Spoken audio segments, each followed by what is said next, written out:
Welcome to the Los Angeles Tribune page. Here you will find original news programming, exclusive digital events, and shows that are directly from the community. At the Los Angeles Tribune, we believe in giving a voice to the voiceless. We are proud to be the only national brand to empower everyday people to make a difference. Since 1886, our reputation has been built on truth and responsibility. Thank you for watching and making a difference. For general inquiries, contact today. Thank you on behalf of the Los Angeles Tribune team.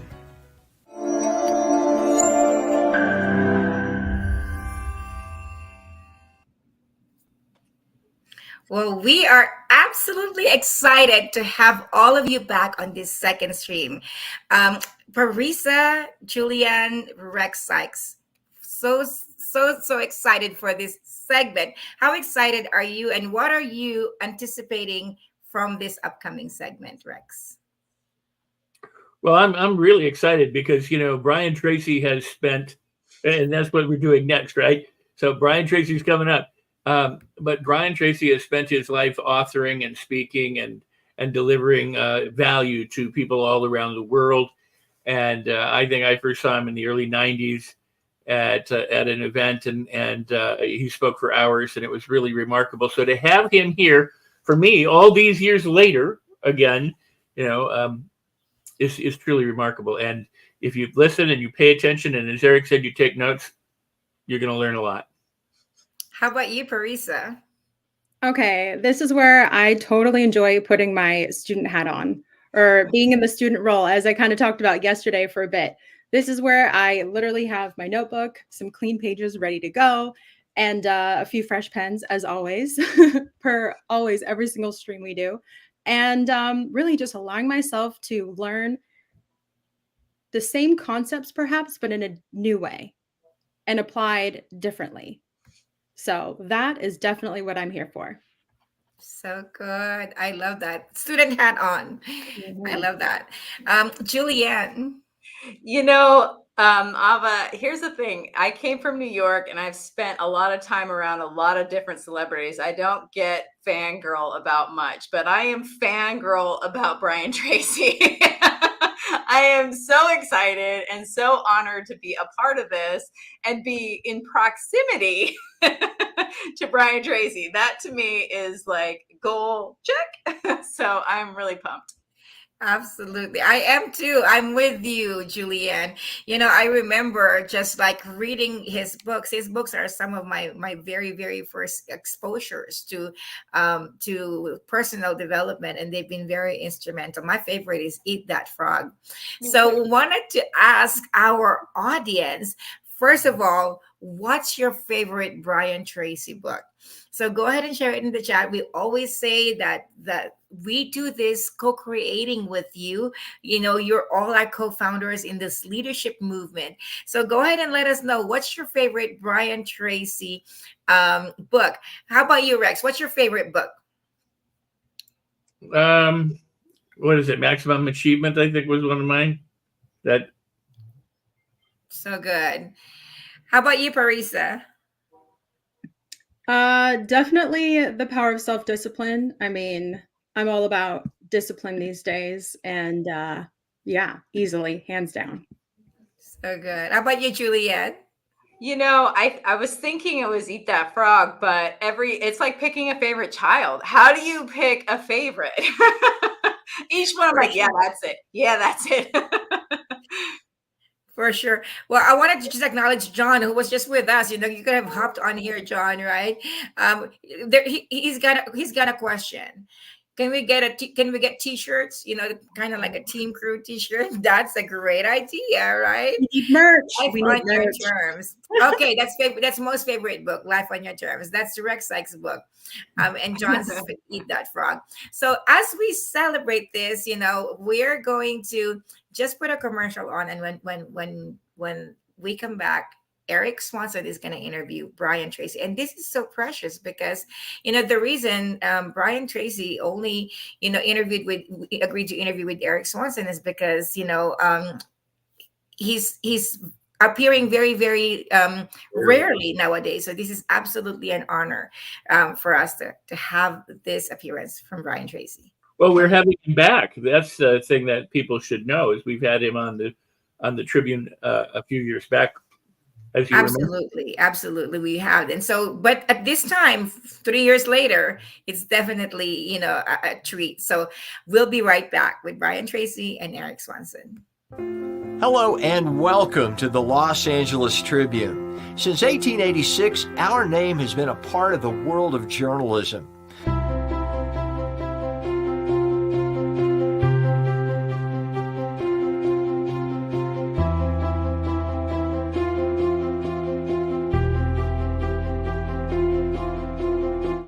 We've earned a reputation for being a publication that practices integrity, authenticity, and responsibility. For general inquiries, contact today. Thank you on behalf of the Los Angeles Tribune team.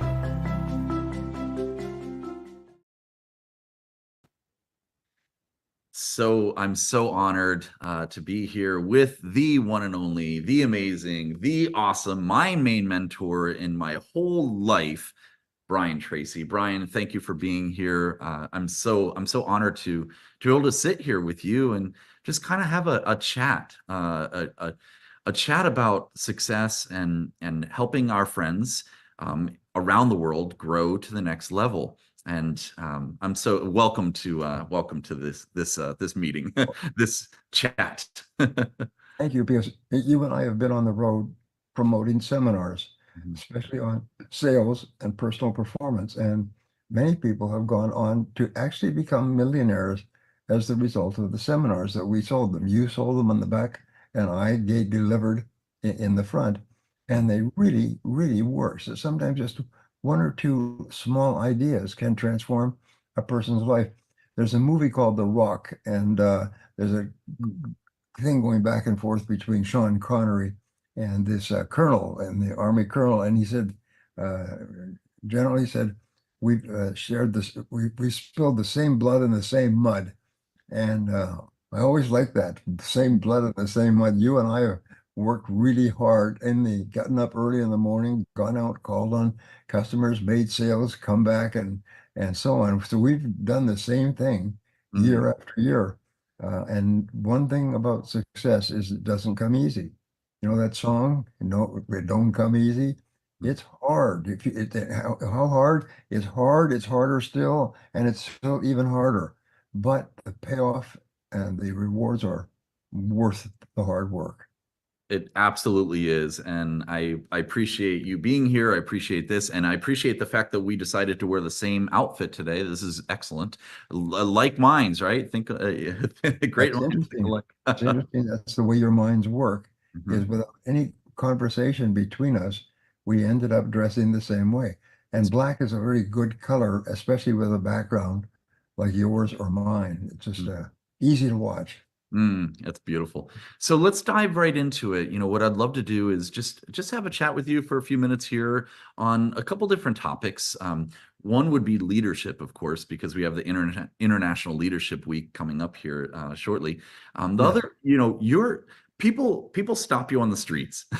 I know I should have had two Sharpies. You're so, like, people love you. You're like, I'll sign over here. I'll sign over here. You're walking down the street. People are asking you for autographs all the time, I'm sure. So, and the reason why is because you speak so eloquently and so brilliantly in regard to people setting goals, being a leader in their own life and around, you know, surrounding themselves with leaders and leaving a legacy of leadership. And really, I'd love, if we have time, I'd love you to share, you know, what do people really want? Well, they want to make more income, more money, right? More money. So I'd love you to share some things on that too. And I just, before we technically start, well, I guess we are already started. I wanted to share my book, Advanced Selling Strategies by the one and only Brian Tracy. Now, this book is, you could probably tell by the yellow and the oxidation of the pages. This book is over 25 years old. I received this book from you, sir. This is the original book that I got from you, and you've changed my life and over 5 billion people, I'm sure, across the world. So let's dive into it. Pick a topic. Let's talk about it. Goals or sales or leadership. What would you like to chat about? Well, we'll talk about leadership. I've written 2 or 3 books on the subject. Leadership comes down to 2 or 3 things. One is leaders have a clear vision of the ideal future that they would like to create for themselves, and they write it down.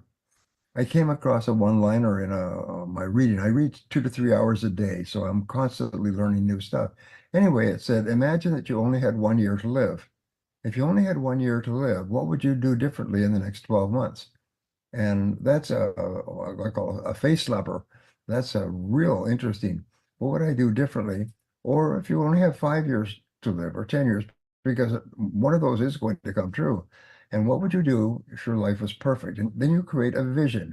I would do more of this and less of that, spend more time with my family. I'd lose weight. I'd get out of debt. In other words, if my life was perfect, this is what it would be. So leaders have vision. It's interesting. I was just reading again a book by a man named Dr. Edward Banfield of Harvard. And Banfield wrote a book called The Unheavenly City, which literally upset the entirety of sociology and welfare. And what he said was that, and he was a very sort of strong leftist, loved the people, the poor, and so on. But the more research he did, he found that the people are poor because they have no vision for how their life could be any better. And they don't think long term. They think short term pleasure and so on. That's the great problem. Only 20% of people think into the future. 80% of people think in the present.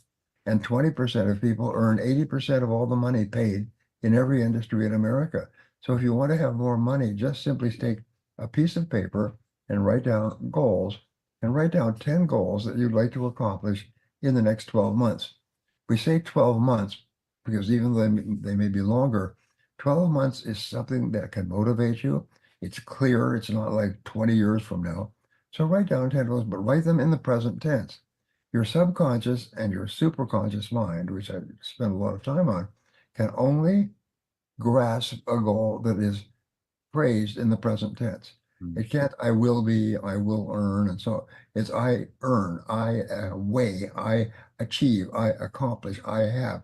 So the superconscious and subconscious mind then work 24 hours a day, waking and sleeping, to set up a force field of attraction that attracts people and opportunities into your life to achieve that goal in the most remarkable ways. And I say to people, you have this incredible power. And most people habitually fail to use this power. But if you just do what I said, write down 10 goals in the present tense, within 30 days, your life will transform. You can't even predict it now, but it will just be amazing. I've given this advice all over the world. I've spoken to millions of people, and nobody has ever told me it doesn't work. They all say if it does work, it works vastly better than what you said from the stage. So that's the first thing I would do, is develop a clear picture of your perfect future, and just relax and say, ta-da, and don't worry. And at exactly the right time for you, it will materialize. And you believe that I love this, by the way, you believe that the universe conspires in your favor for this, yes, doesn't it? As long as you tell it what you want. See, the universe can't figure it out. And you can't have one time you're thinking about your worries and problems and the people you're mad at, and the other time you're thinking about finance and success and great health and a wonderful family life. You can't think one, because one cancels the other. It's like a windshield wiper. Good vision, bad vision, good vision, bad vision. At the end of the day, you haven't moved. You're still in the same place. Oh, wow. That's amazing. That's brilliant. And the windshield wiper, it makes total sense. You can't have two opposite thoughts at the same time. You have to be on direct, like one of your books, in regard to being laser focused. I love this. And you and I were talking off stage a little bit ago about the one of your books that it was written in 2005, I believe it was. And by the way, I'm so honored to be here because you are my main mentor, and I started literally working with you and your corporation over 25 years ago, on your birthday, actually, January 5th, 1998 is when I started. So I'm so honored to be here with you. But you have can you tell us just a little bit about your book? One of your books, one of your many. How many books do you have? Like 950 books now or something? No, I've written 93 books. Wow. My latest book, which has been new from cover to cover, is called The 32 Absolutely Unbreakable Laws of Money and Success. And it's coming out June 6th. And I think it has the potential of being a very successful book because it takes everything you and I have learned reading, listening, and so on, and it puts it into a system that gives 32 laws. And I say right at the beginning, what's the difference between a law and a principle, or a law and a theory, or a law and an idea? Well, the answer is that a principle may or may not be true depending upon the occasion, but a law is always true. I said a law is like gravity. Gravity says things fall down. It's very simple. They don't occasionally fall down. They don't fall down in different ways, but things fall down. They never fall up. So laws are the same way. God does not excuse you for not knowing the laws. People who are successful are people who know the laws and live by the laws. Oh, I love this. And it should be unbreakable. These laws should be unbreakable. They are unbreakable laws. Here's one of the simplest of all, written about by everybody. It's called the law of compensation. And it says, what you put in, you get out. Period. Move on to the next chapter. It's more complex than that. But the law of compensation says that you are always compensated in equal measure for what you put in. Now, here's the interesting thing that just hit me like a door slamming in the face 2 or 3 decades ago. It's like the law of sowing and reaping. Whatever you sow, you reap. But here's the interesting thing is you only can control one side of the equation, putting in. So therefore, if you sow, then just stand back. It's just like if you decided to grow a garden and plant flowers or vegetables, you can't grow it. You can plant the seeds, but you cannot grow it. The powers of the universe will grow it for you. It's the same thing. So your job is to sow, and that means be crystal clear about the outcome that you would like, and just be completely confident that it will come to you when you're exactly ready and when it's exactly ready, and the most amazing damn things will happen. Let me give you, I told this story to an audience recently, and people came up and said, geez, that's a good story. And it's a story about a young man who lived in Philadelphia, and he got a job as a night clerk in a very nice hotel. And that meant and in those days, you worked 10, 12 hours. So he worked the half, like a 6 a.m. to 6 p.m. to 6 a.m. Anyway, it's late at night, and an older gentleman comes into the hotel, the lobby, and says, do you have a room? He said, no. I said, no, there's several conventions in the city right now, and every single room is taken. He said, well, I know that because I've tried several hotels and I can't find a place to sleep. He said, well, I guess I'll just have to keep looking. And the young man said, sir, that would be terrible for you to go out and try to find a sleep. It's late at night. And he said, I have a room, my own personal room here in the hotel. And if you don't mind staying in that room, I'll go and clean it up and you can stay there, and I'll be here all night. And he said, no, I wouldn't want to inconvenience you. And he said, no, it's really important. So he said, okay, thank you very much, young man. So he went up, cleaned up the room, brought the young man out, checked him in just like a guest. Next morning, he got up and signed out and left. And he said, oh, by the way, may I have your name, please? And he wrote it down on a piece of paper, and the older man walked out of the hotel and was never seen again. Well, about 6 months later, and I choke up when I remember the story. 6 months later, he got a message from New York, and it was a big business person who wanted him to come to New York to talk to him about a potential position. And he remembered the name, and they sent him a first-class ticket plus expense money. he got on the train, he went up to New York, he went to the top of this tall building, and there was the man.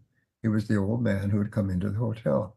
It turned out he was John Jacob Astor, one of the richest men in America at that time. Mm. And he said, young man, he said, I thought about your kindness. He said, and I felt that a man like you should have a hotel that matches the quality of his character. So I've decided to build you a hotel to manage for me.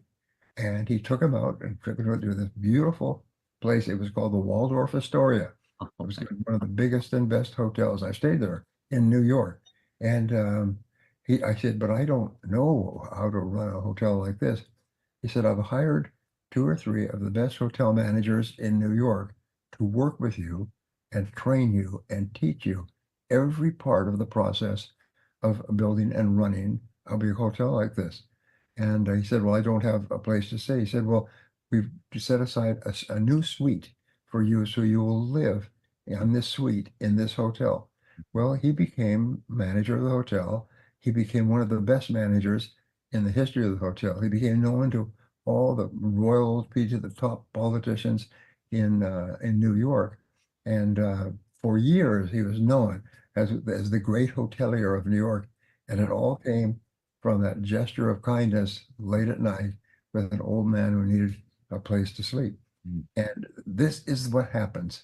This is what happens in life, is that if you will do kindnesses to others, it will come back to you. If you will sow seeds, the reaping will take care of itself. Mm. And this always happens. And people think, they have this crazy idea. They think, well, I'll wait until I get some feedback, then I'll put something in. It says, I'll wait until I get a crop and then I'll sow some seeds. No, that's not the way the world works. You have to give in faith. You have to put it in. And just that one of the 32 laws, the law of compensation, says whatever you put in, you get out. Whatever you sow, you will reap. And in the Bible, it says it'll push down, brimming over, far greater than you could ever imagine from what you what you did put in yourself. So anyway, these are things that successful people know, and they practice these things. They come from every country in the world and come with nothing, get off the boat with, or get off the plane with nothing. And then what they do is they just, in faith, they just put in, they just contribute. Here's a great secret for success. Start a little earlier, work a little harder, stay a little later. That's it. Come a little earlier, there's a great story that Napoleon Hill tells about this young man who started with a huge company. It was a big pool of desks, and he was doing Joe work. And he noticed that his boss came in at about 7:30, quarter to 8 in the morning. So he made a habit of arriving before his boss did. And then he noticed that his boss would stay till 6 or 6:30, even though everybody else went home at 5. So he made a habit of staying after his boss left. So pretty soon, every time the boss came to work or left work, he was still sitting there. And he asked him, he said, why are you still here? Everybody goes home at 5 o'clock. They start at 8:30 or 9.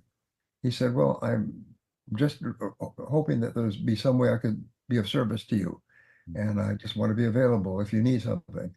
He said, oh, and walked away. And a couple of days later, he came back with some paper. He said, I'd like you to take care of this for me if you don't mind. And he said, sure, I would. And he did. And he turned to me. And so the boss gave him another little task and another little task, and then moved him from one desk to a bigger desk to a bigger desk, and then promoted him into a managership, and he got his own office. And within 2 or 3 years, he was a senior executive in the company, and everybody helped him because he was always giving generously of himself. Other people stayed and worked there for years and never got this promotion because they just did the minimum necessary. I came in at the last minute, left at the first minute, and wasted time. Whereas they start a little early, work a little harder, stay a little later, change your whole life. It for sure does. I love that topic, and I actually wear since my father had passed recently, about 6 years ago. I wear a dog tag, or one of these things that says "No drama, serve others," and it's all about no drama, serve others. And I'd love to Good, send you one, by the way, if you'd like good one. for you. Good for you. Yes. And it always comes back to you. Mm. Pressed down, boiling over. It's just you always get far more back. And interesting enough, though, Brian, that's the rope, that's the rub.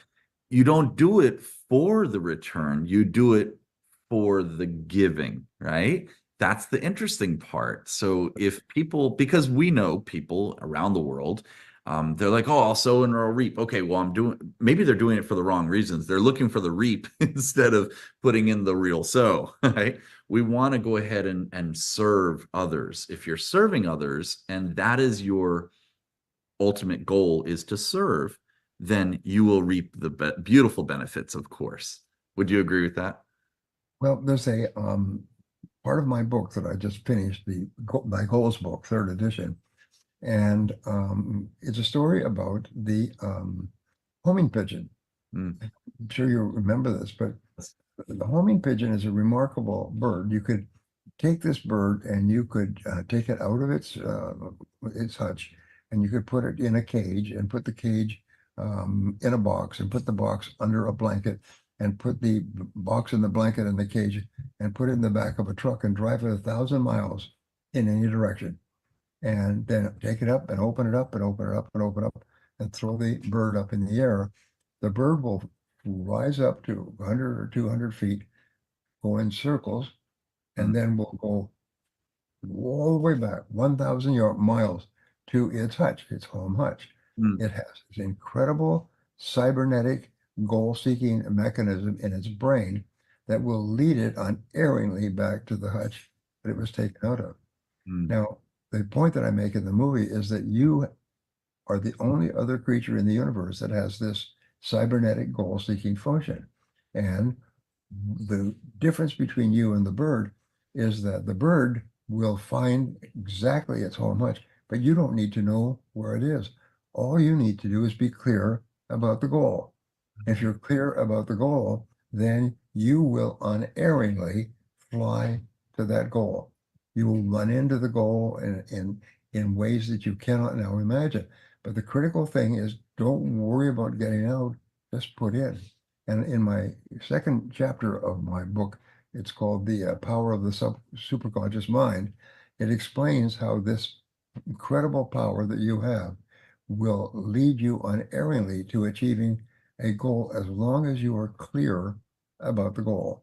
If you're clear, then everything that happens will conspire to bring you people and resources. You'll meet people on the street.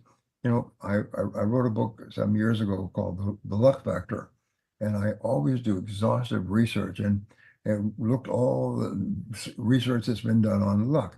What is luck? Where does it come from? And so it's very good, this book.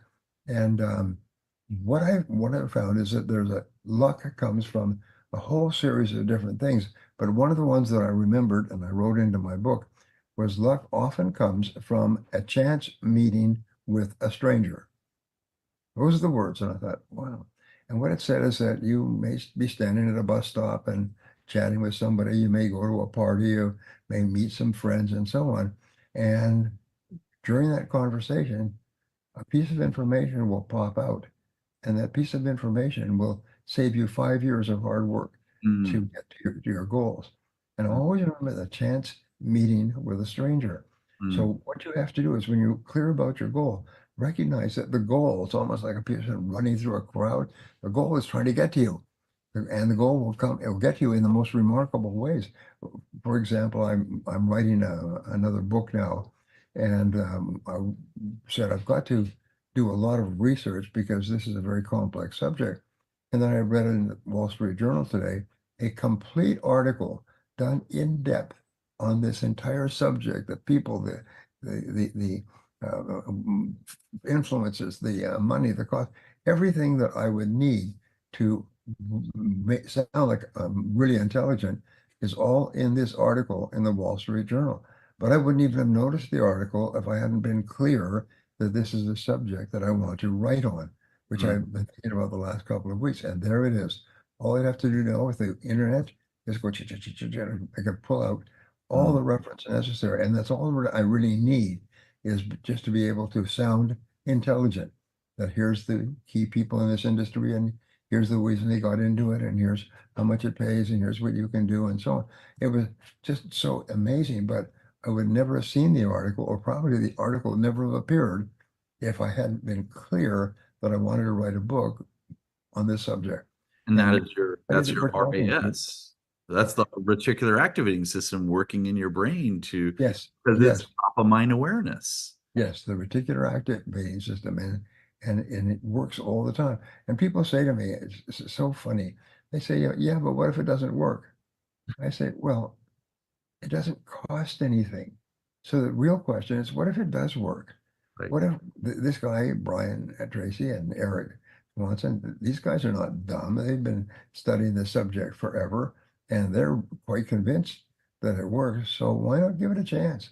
Better give it a shot. There's no cost. There's no downside to it. There's no, And yeah, exactly.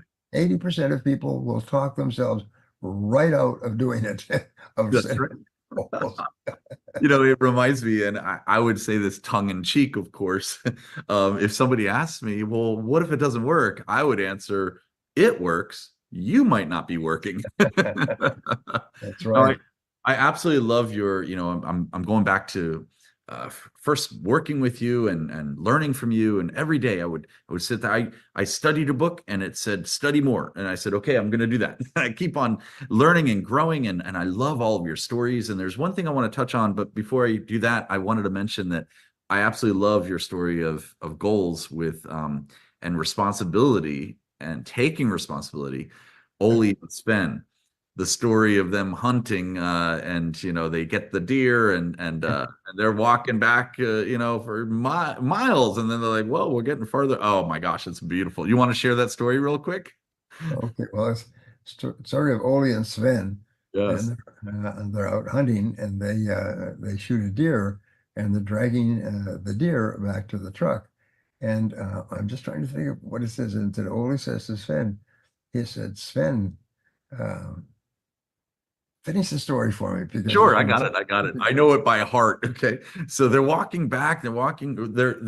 They're actually not walking back to the truck. They're getting miles, a mile down the path and so forth, and says, "Oh, Oli, this is amazing. We got this beautiful deer, this beautiful buck. It's amazing, and it's easier to carry it this way. Let's carry it from the what are these things? The antlers, right? So they're carrying it back from the antlers, and they get and Sven turns to Oli and he goes, "This is easier to carry it this way, but by the antlers. But you realize we're getting further and further from the truck." They were going the wrong way. Dragging it by the antlers. Yes, that's it. Dragging the deer by the antlers. Well, many people in life, they have these goals. Everybody wants to be financially independent. Now, why is that? It's because for me, I just jump back, I came across a question. A good friend of mine asked me, a consultant, he said, "What is your most important value in life?" And I thought about that, and I've taught this to a lot of people, and it's in my book on goals. And I said, my most important value in life, based on my previous conduct, is freedom. Freedom is really, really important. I read about it, I study it, and freedom means freedom from worry. It just means many things, but basically freedom from worry. And why is it that we want to be financially independent? Because if you have enough money, you don't worry about money. And 80% of the population worries about money all the time. They go to sleep at night, they toss and turn, worried about their bills. They get up in the morning, they talk about it at breakfast. They think about money, and they think about not having enough. Well, so therefore set a goal to be financially independent and pick a number. This is the number that I would have to have net to be financially independent, and write it down. And then work on it. Just keep it clear. Write it, rewrite it, and rewrite it. And you'll set up this force field of energy that will start to attract into your life opportunities to achieve that number. And so in my book on the unbreakable laws of money, I say right at the very beginning, what is your number? And every person has to have a number. And I remember when I was broke and starting off, and like you, just we all were working, knocking on doors, and straight commission sales, and never as much enough money, money at the end of the month, or enough month at too much month at the end of the money, or something. And so I wrote down a number, and that became my number. I read about it in Fortune magazine. It said, yeah, this is the amount you have to be rich. So I wrote it down, and I wrote it down, and wrote it down, and wrote it down. And I went from rags, as I say, to non-rags. And it was quite astonishing. Opportunities opened up. I met different people. I found new information. I learned new skills and so on. And I had that number for almost 10 years. I focused on that number, and then I hit the number. So the question I would ask our friends is, what is your number? What is your number? And whatever it is, don't be shy, write it down. Pick a number. Some people say millionaire. Well, the average person who becomes a millionaire hits it at the age of 54, according to recent studies. 54. That takes them it takes a long time to get there. Do we look at people like Zuckerberg and Jeff Bezos, other billionaires that started with nothing? But you don't compare yourself with freak financial accidents. Compare yourself with the rest of the world. You know how many millionaires there are in America now? 39 million. 39 million. Now, what does that mean? That means all of these people started with nothing, and now they're worth $1 million or more. So it used to be, when they started calculating this, they found that in 1900 there were 5,000 millionaires in America. But over time, with inflation and everything else, now there's 39 million millionaires, and people becoming millionaires every few minutes. Right. So therefore, make a decision to be one of them. I love it. They're no better than you. They're no smarter than you. I use my calculator on my phone, on my iPhone, and I keep it there at all times. If I'm using my calculator, I do that, and then I put it back and I reset it for my goal for the year. And it's in the millions. So I keep it top of mind awareness in front of you. You taught me that 26 years ago. I used to have little sticky notes. I would take sticky notes and I'd stick it on my little Toyota three-wheeler. I had four wheels. One was a donut. Okay. So my whatever the car it was that I was driving, I can't believe you hired me back then. And I had little sticky notes on my steering wheel. And I said, okay, new car, this, that. I was so specific. Then I went into the BMW. Then I went into this, but I had all of those goals right there. And there's something that, and I know your time is super, obviously I want to respect your time. So I wanted to share something with you and ask your opinion on this.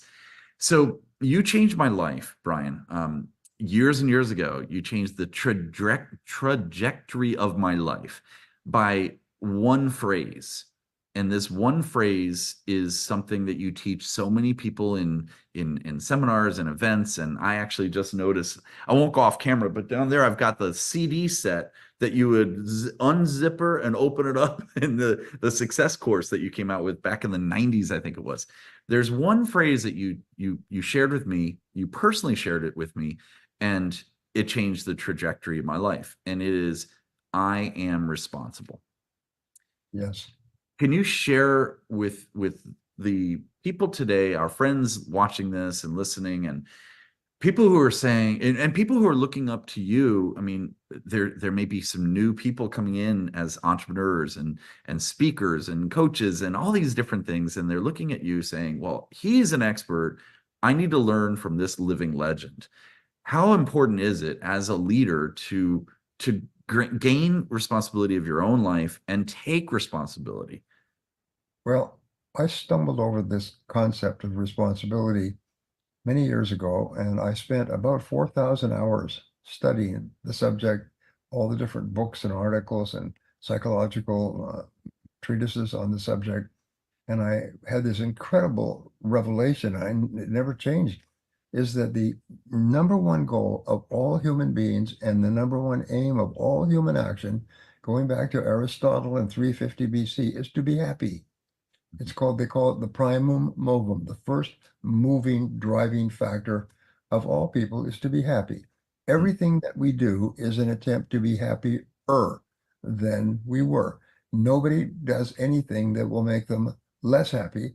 They're always hoping to be more happy. And sometimes they're right, sometimes they're wrong. But nonetheless, being happy is the number one goal. Now, what are the major blocks for human happiness? And the answer is negative emotions.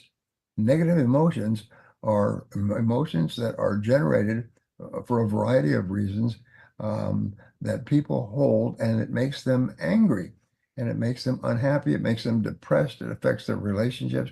So how do you get rid? And this is, again, I spent 4,000 hours on this, but to jump to the end of the book is what you do is you accept responsibility, because when you say the magic words, which you just said, I am responsible, that cancels out. My friend Mark Victor Hansen says, always say cancel, cancel, cancel, cancel. He's a funny guy. But he said, when you think of a negative thought, say cancel, cancel. Why? It's because when you say I am responsible, you cancel the negative emotion. When the negative emotion disappears, you create an emotional vacuum within your brain, and nature hates a vacuum. So nature fills the vacuum with positive emotions. So this is how you become a positive, happy, warm, cheerful, friendly, likable person, is you just say, I'm responsible. Now, somebody says, well, what if you came back to your car in the parking lot and someone had driven into it? Well, you're not responsible for that, but you are responsible for your responses. And you have complete control. It's one of the laws in my new book. It's called the law of control. And the law of control says that you are happy to the degree to which you feel you are in control of your own life. And if you get angry with someone else, if you blame someone else, which is the worst of all negative emotions, what happens is you lose control of your emotions. You allow someone else to control your emotions. And if you think about someone or hurt you in the past, you allow them to control you at long distance. So what you do to cancel the negative emotions is you say, wait a minute, I'm responsible. I may not have been smart when I made this behavior, but I'm responsible for how I respond. And from now on, I am responsible. The interesting thing is all negative emotions require blame. They require your ability to blame someone for something that makes you unhappy. As soon as you stop blaming, the negative emotions stop. I say it's very much like a Christmas tree plugged into the wall. If you just jerk out the plug, all the lights go out instantly. When you stop blaming others, all your negative emotions stop, and they are replaced with positive emotions. And so in my third chapter of my book, my first chapter is the importance of setting goals. The second is the importance of the superconscious mind. And the third is the law of control, is eliminating negative emotions by accepting responsibility. If you do those three things, your whole life will change.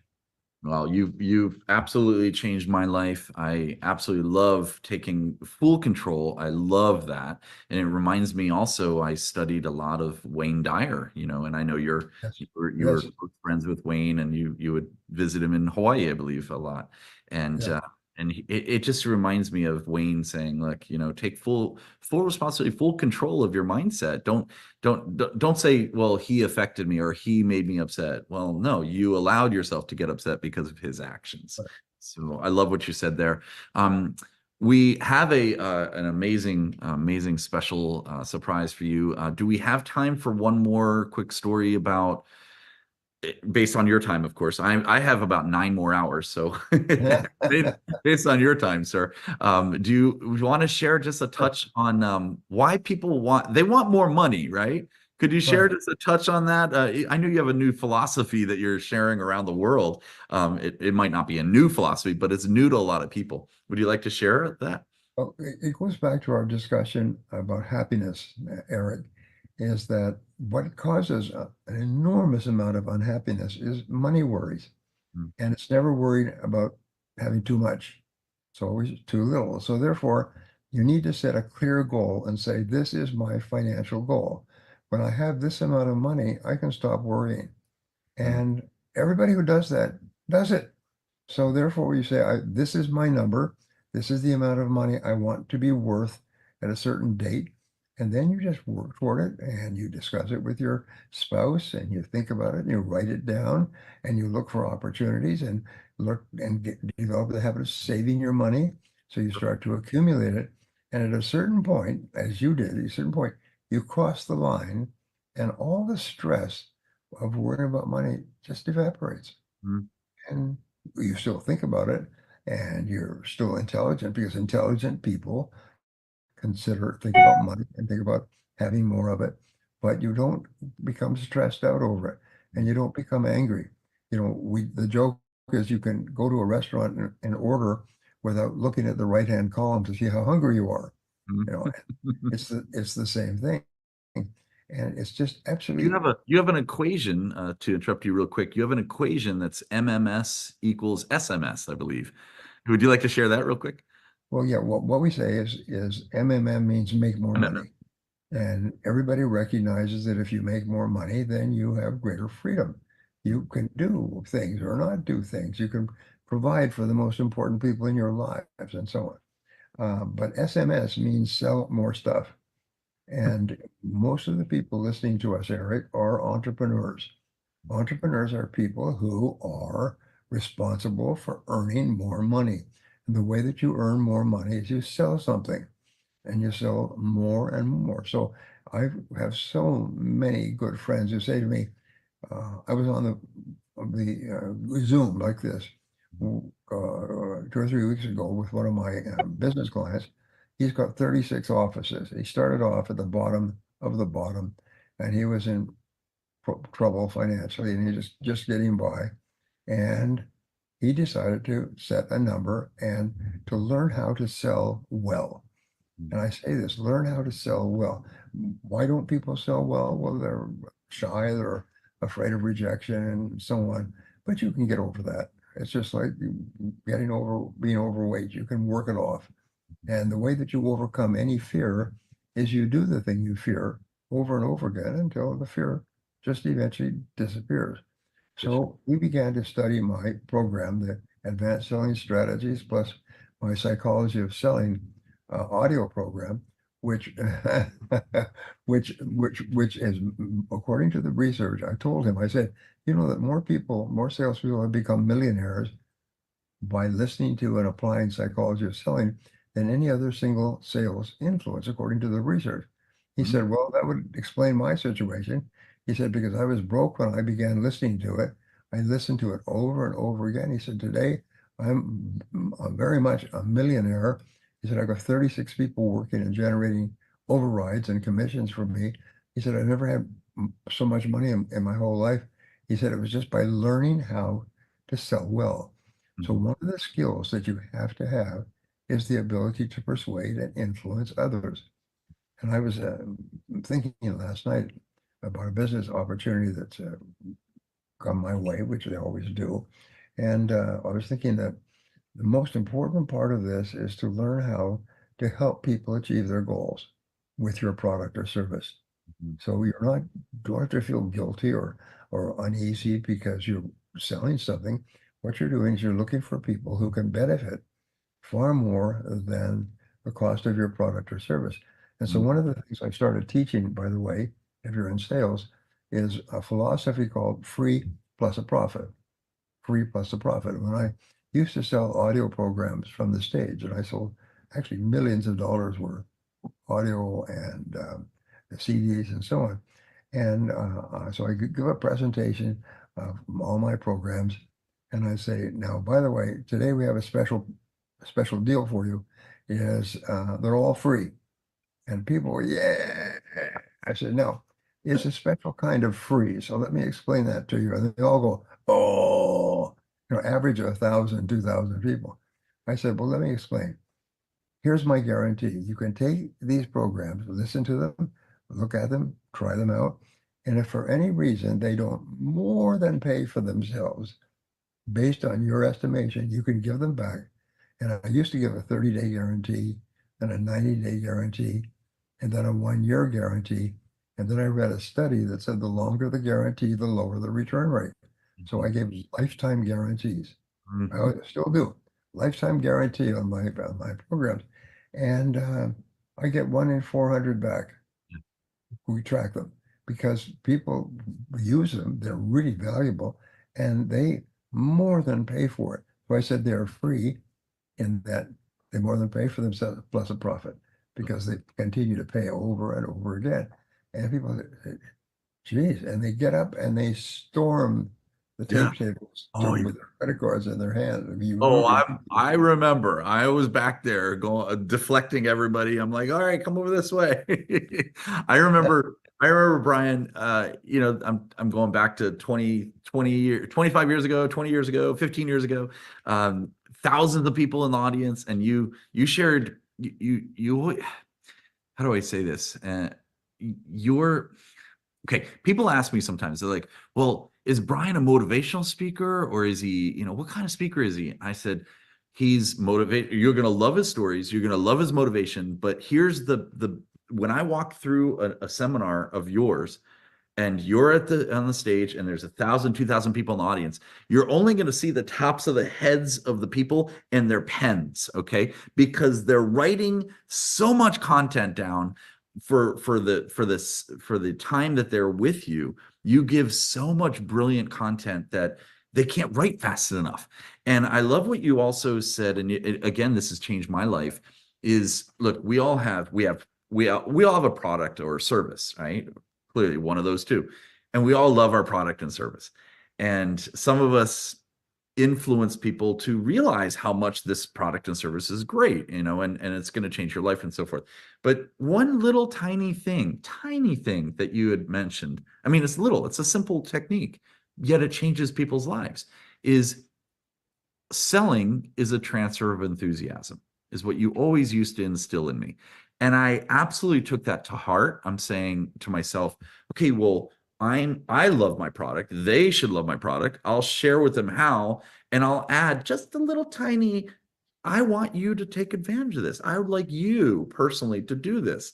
And guess what? Lo and behold, they say, oh, he wants me to do it. Okay, well, I'm going to do it then. So transferring of that enthusiasm. And I love what you do. And I think you're the only one in the history of the world, except for me, because I copied you, is when you're on a stage and you have your product or your product at that point, let's say a book, or you usually do this with your audio cassettes. Remember the sound of the cassette when it would the program, and you would look at it and you would describe it, right? Before the lunch break, I think, or something. And then you would do this. You go, oh, I love this one. This one's, and you'd kiss it.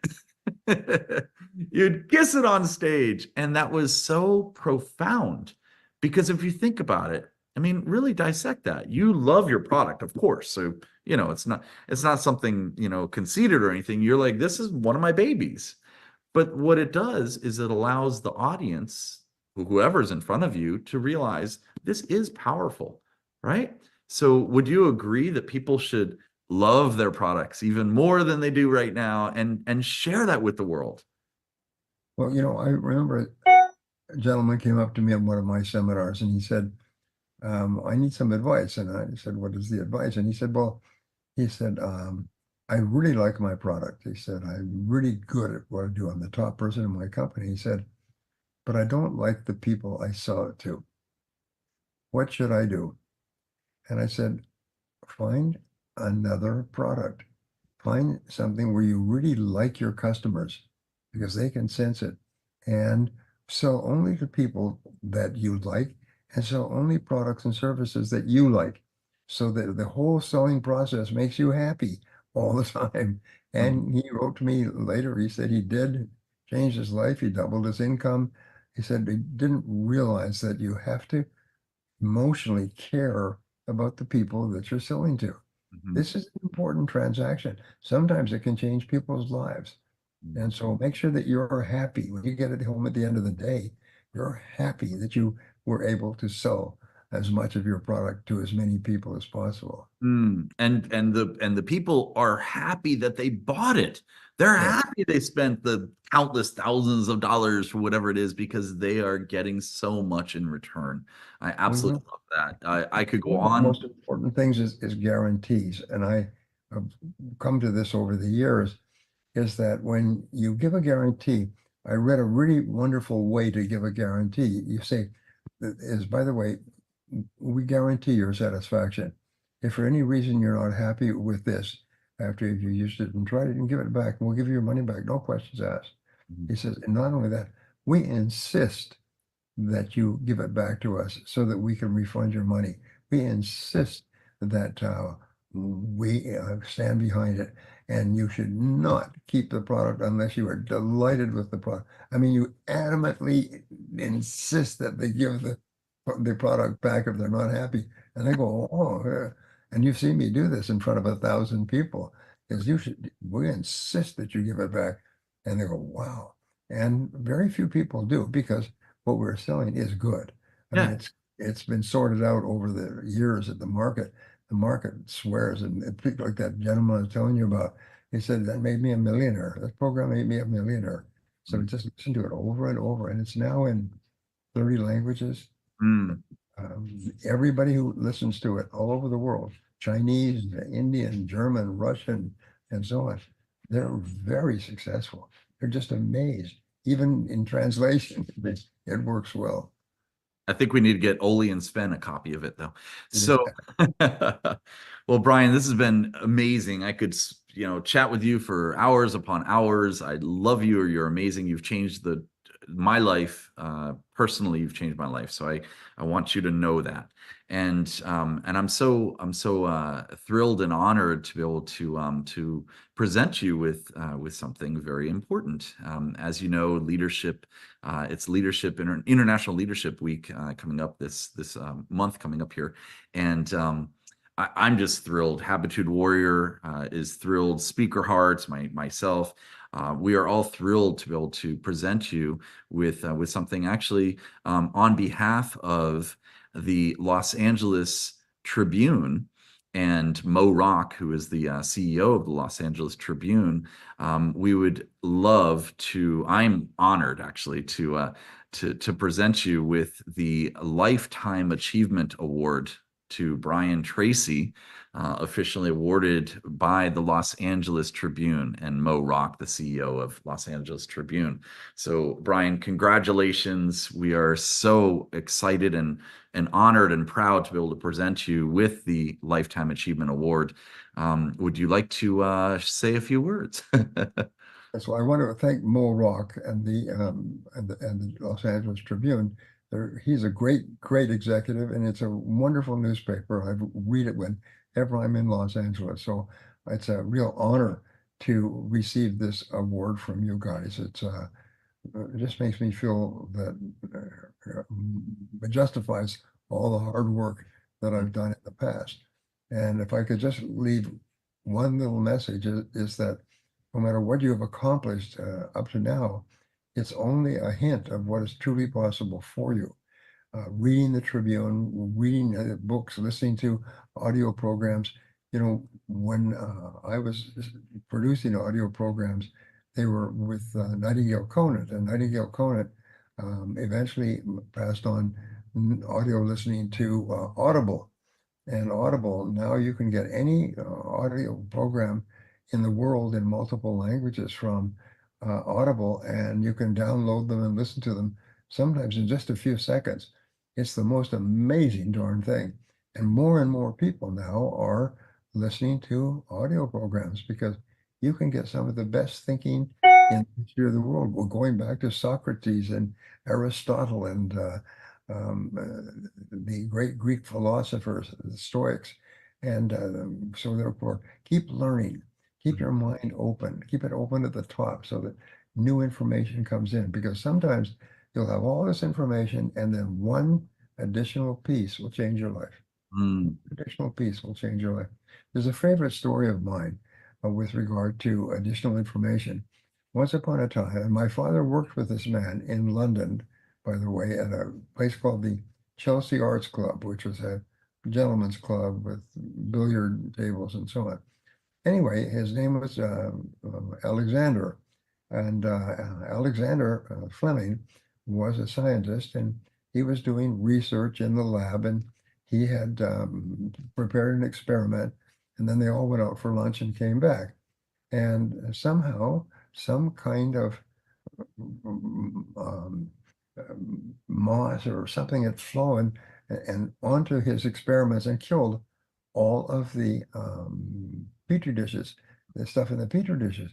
And his staff said, "Oh, excellent, let's throw it away and start it over again." He said, "Wait a minute." He said, "These bacteria in the petri dishes are very strong, and something killed them.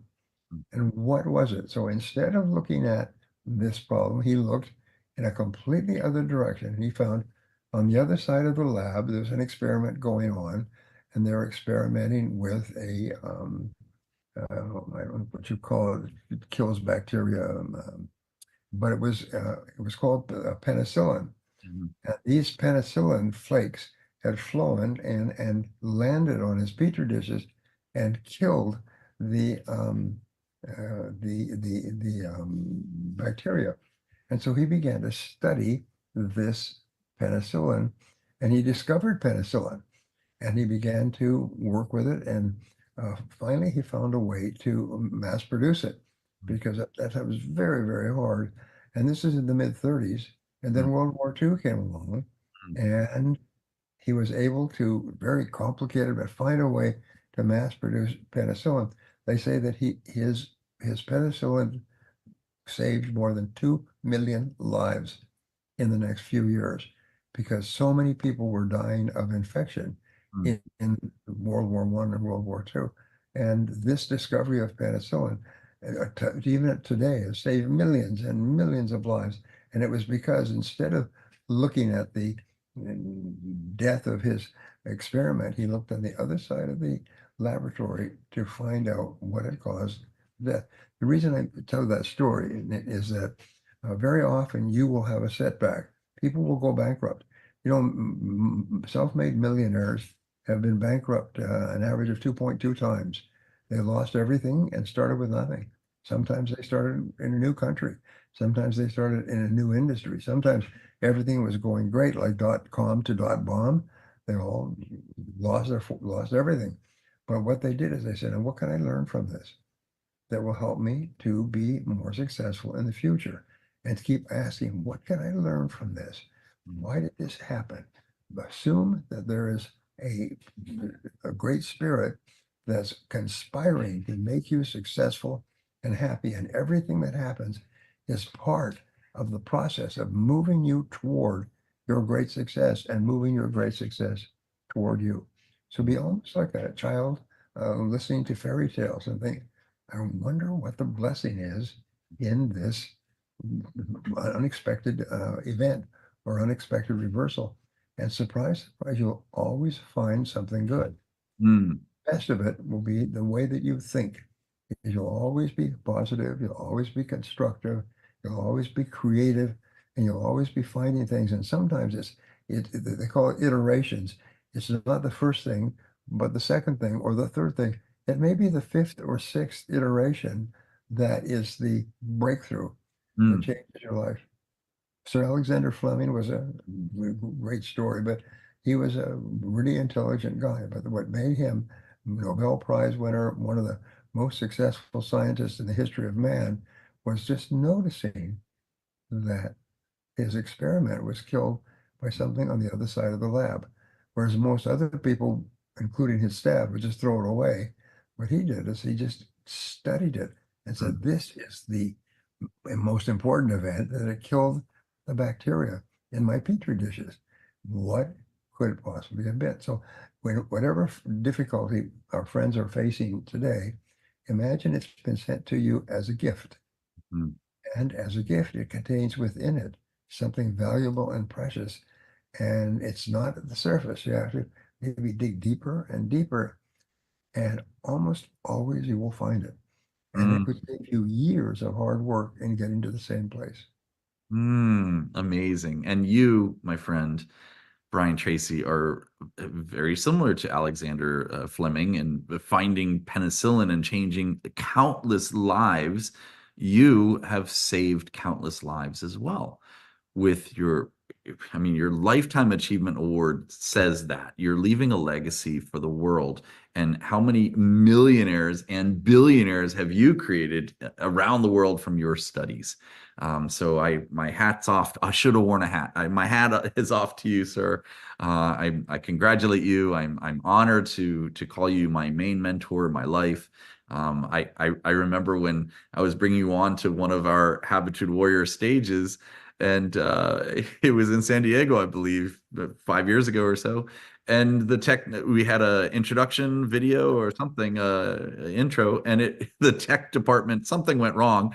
And I was like, all right, well, I just grabbed the mic and I introduced you, and I didn't know what to say at the time. So I just came from the heart by saying, you are one of three entities, three mentors in my whole entire life.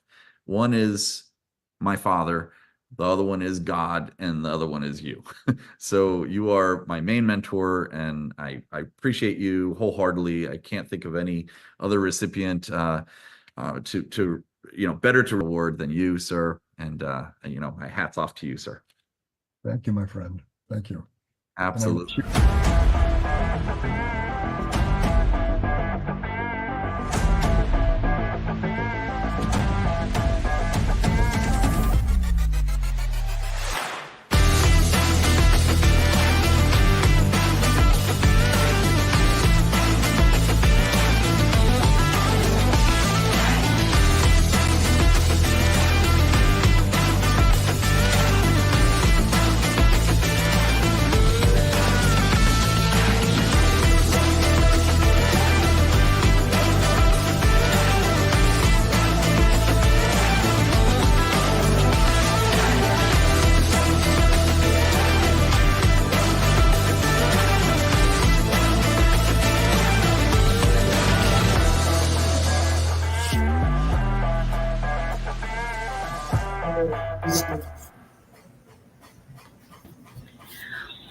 Well, welcome back. That was such a beautiful segment with Brian Tracy. I'm still moved. I'm still moved. So I wanted to go around our co-hosts and share with you, what was your experience like, being able to witness the Los Angeles Tribune having the opportunity to honor Brian Tracy. I mean, if you think about the lives that Brian Tracy has impacted in the world, books change lives, right? And in terms of books, 93 books that's what he shared. And imagine the ripple effects of that. So let's go around the host, and Rex, go first. Wow. Well, the beautiful part about Brian Tracy, the beautiful part about this whole event, and what people might have noticed is there's a lot of overlap between speakers. There's a lot of similar thoughts being shared. And the reason for that is because these truths are eternal, but the cool part is that they're expressed by different voices, different personalities in different ways.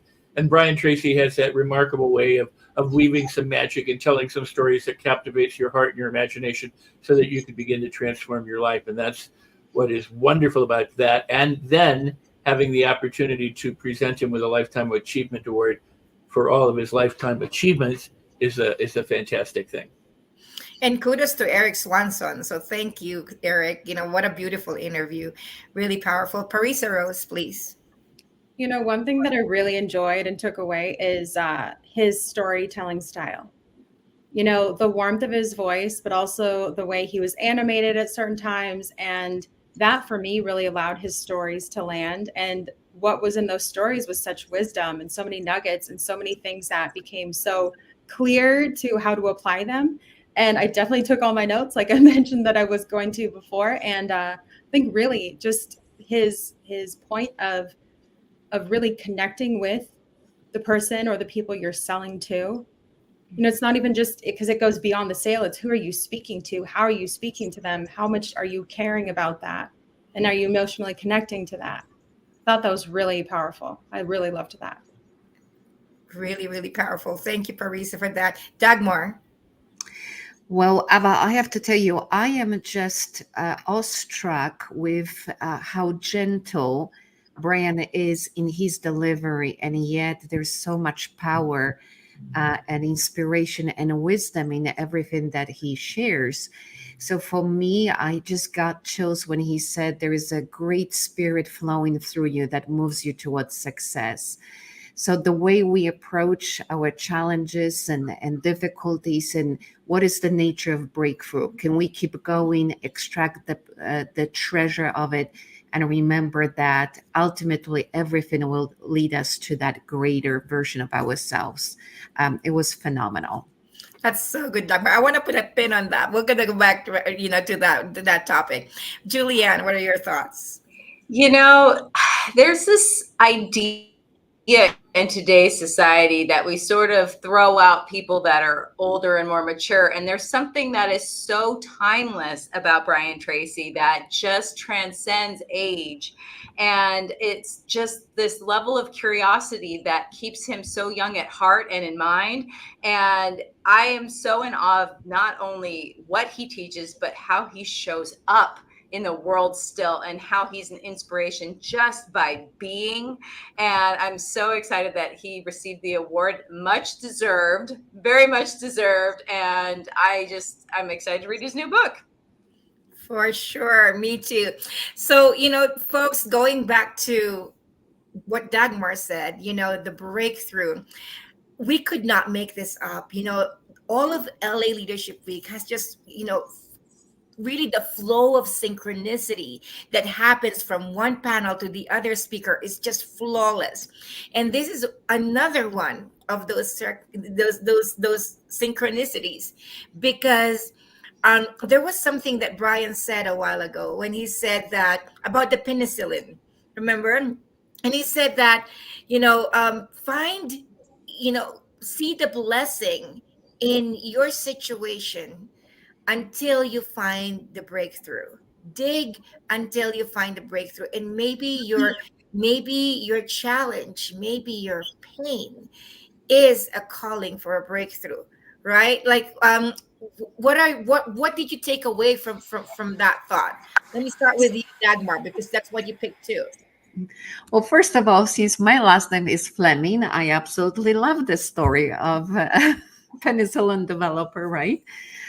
But to me, what was beautiful about it is that how many times we are ready to quit, thinking that we don't have what it takes or that we're not good enough. And many of the speakers today actually address this, as well as during the days that we had since the beginning of the summit. So I think the common theme of getting to that next level is keep going. Embrace whatever difficulties you have going on, whatever is happening, and just know that if you're passionate enough, that if you have that spirit that guides you, then it will flow you to that solution. I'm just so impressed with what Brian said, and I'm super excited to apply it to my life, because who doesn't have these moments of weakness when we wonder, should I keep going or should I just let it go? So I love what you said, Dagmar, about that flow to finding the solution. And with that, I think that's our best cue to bringing in our next speaker and panel host also, Gilo Morgan. Gilo, Hey, how are you doing? Good to see Gilo, you. I wanted to let you know Gilo is the founder, the inventor, as a matter of fact. Should I say that, Gilo? And Sure, I'll take it and the off. CEO of Erase the Pain. And this is such a perfect segment to your story, because you're like inventing the penicillin right now. Like, pain is such an epidemic in United States, and it came to you through your own experience of pain and looking for a solution and finding an answer and seeing the blessing in that. So I wanted to have our introduce to our host. This is Gilo Morgan, and Gilo, tell us a little bit about your story on how, before we bring your panel in, how did you come about creating Erase the Pain? Awesome. Good evening, everyone. Before I go any further, I would just like to give it up to all of you guys at the Los Angeles Tribune. I definitely want to honor Bill Walsh for even the introduction as me being a rainmaker. Rainmakers watching out there, yes, one of the best things I could have done in my business. So thank you, Bill, as well as Mo Rock, CEO of the Los Angeles Tribune, my friend, you, Ava, Parissa, and all the others that I know at the Los Angeles Tribune. Pain is something that we all deal with at some point in our lives. Some people deal with it younger, a lot of older people deal with it. Well, I'm in the middle. I'm not older, I'm not younger, but I was driving. My mom lived in Los Angeles. So I was driving from Las Vegas, my home, to Los Angeles. And it's close enough where you drive or you could fly, but if I don't have a car when I'm here, so I chose to drive. And in all the driving to visit her every weekend, every other weekend, my hip started hurting. So one night I was talking with a friend. I was like, wow, I wish I had something to erase the pain. When I said that, something just resonated with me. So I don't know if any of you guys watching or our panel even have experienced pain, but my pain was so, I would just squiggle when I was driving, try to get a comfortable spot. And that caused me to develop this product right here, Erase the Pain. It's in a pencil box, kind of all of the marketing stuff that goes with it is how I dreamed this up. And my hip is no longer hurting as a result of that conversation. Now, will it have the big impact that penicillin had? Of course it will. Come on. Of course it will. Big. I'm not dreaming small at all. And I am just so proud to be aligned with the Los Angeles Tribune. It's an honor to be here on Leadership Week. If you want to be a leader, you've got to surround yourself with leaders. And I could think of no better place to be than hanging out with you guys all week at the Los Angeles Tribune. Well, what an honor, Gilo. Rex, I feel like you've got something to say about, taking your pain and turning it into your purpose. What are your thoughts about that? Because that's what Gilo mastered on pretty much. Yeah, well, there's a lot of different ways to think about it, and the piggybacking on even what Brian Tracy had said, a lot of people don't see opportunity inside of hardship. I mean, how many times have you walked by something or driven by something and after weeks or months you go, wow, I didn't know that was there, but you become aware of it at that point. And with some of our feelings and some of our problems and hardship, let me backtrack. The saying within to without, from within to without, that's how change happens.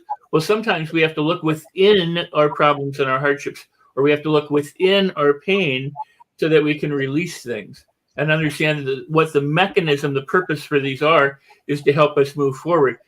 I don't believe that pain is there for us to suffer. Pain is there for us to triumph, and it's for us to overcome, and it's for us to celebrate, and it's for us to release, and it's for us to let go. And yet many people don't do that because they're too preoccupied with what hurts. So when you can reflect and when you can look inside, or when you have a method for going beyond it for that release, then you realize it was a blessing. Because if you can overcome your pain and you go, wow, you know what, I overcame my pain. Think about what that means for just a second. Or I overcame my problem. I just triumphed. I mean, it ought to add to your self-image and your self-esteem and your gratitude and all of the blessings that you consider in life when you're able to do something like what Gilo has done. And that's really impressive. Thank you so much. So hosts, we're going to put a commercial, and then when we come right back to our audience, Gilo is going to have some panels. So we'll speak about pain, the epidemic of pain in the United States, actually around the world, and what Gilo Morgan, Erase the Pain, is doing about it. So stay tuned. We'll be right back. Millions of people deal with back pain every single day, making it hard to sit down sometimes, walk upstairs, or even do simple chores. What if you could erase the pain? Introducing Doctor's Touch Erase the Pain, made with 100% all-natural ingredients, designed to target, synthesize, and erase the pain. So would you rather feel like this or like that? Like this? Oh, come on, like that. If you want to stay in the game, erase the pain. Available at www.doctorstouch.com. I almost want to bring back our co-hosts on stage because they were just like the laughter on their faces as they're watching Erase the Pain. So from our audience out there, give us a rate, give us a 1. How cool is that? How cool is that commercial? Give us a one if you find that really cool. So awesome. So Gilo, we're so excited because we're talking about pain. Many of our audience does not know that my background was actually, look at all the ones coming. You've got a one there. Look at that, Gila. Look at the love. That's you gotta, oh my gosh, that was amazing. But I wanted to just tell you, Gilo, what you're doing is really phenomenal. Pain is really an epidemic in our country, and a lot of people go without speaking, go without saying, but it limits people's life greatly. It's a struggle to be able to, to do daily chores, daily lives, daily work, and even more so, it's a struggle to dream, to pursue greater things in life when you're in pain. And I love, Gilo, during our talk about how, you talked about your childhood and how your father has taught you that our body heals ourselves. Tell us a little bit more about that. It's interesting how you had the perspective to do something about pain but it took you feeling it to come up with that calling. Tell us a little bit more about that. Sure. Born in Detroit, my dad, I'll say, is an amazing chiropractor. He's now retired and in the final chapters of an amazing life. Was the first chiropractor to be hired by a hospital.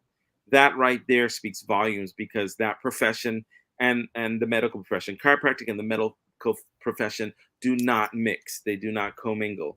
And he was hired to consult a Henry Ford Hospital in Detroit, Michigan. Just a brilliant doctor. The body heals itself, but you have to put the right things around it. Just like our minds can heal themselves if you put yourself around the right circumstances.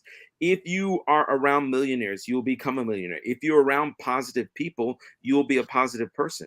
If you're around people who have solutions, people who are constantly digging and trying to help others, you will be one of those same type of people.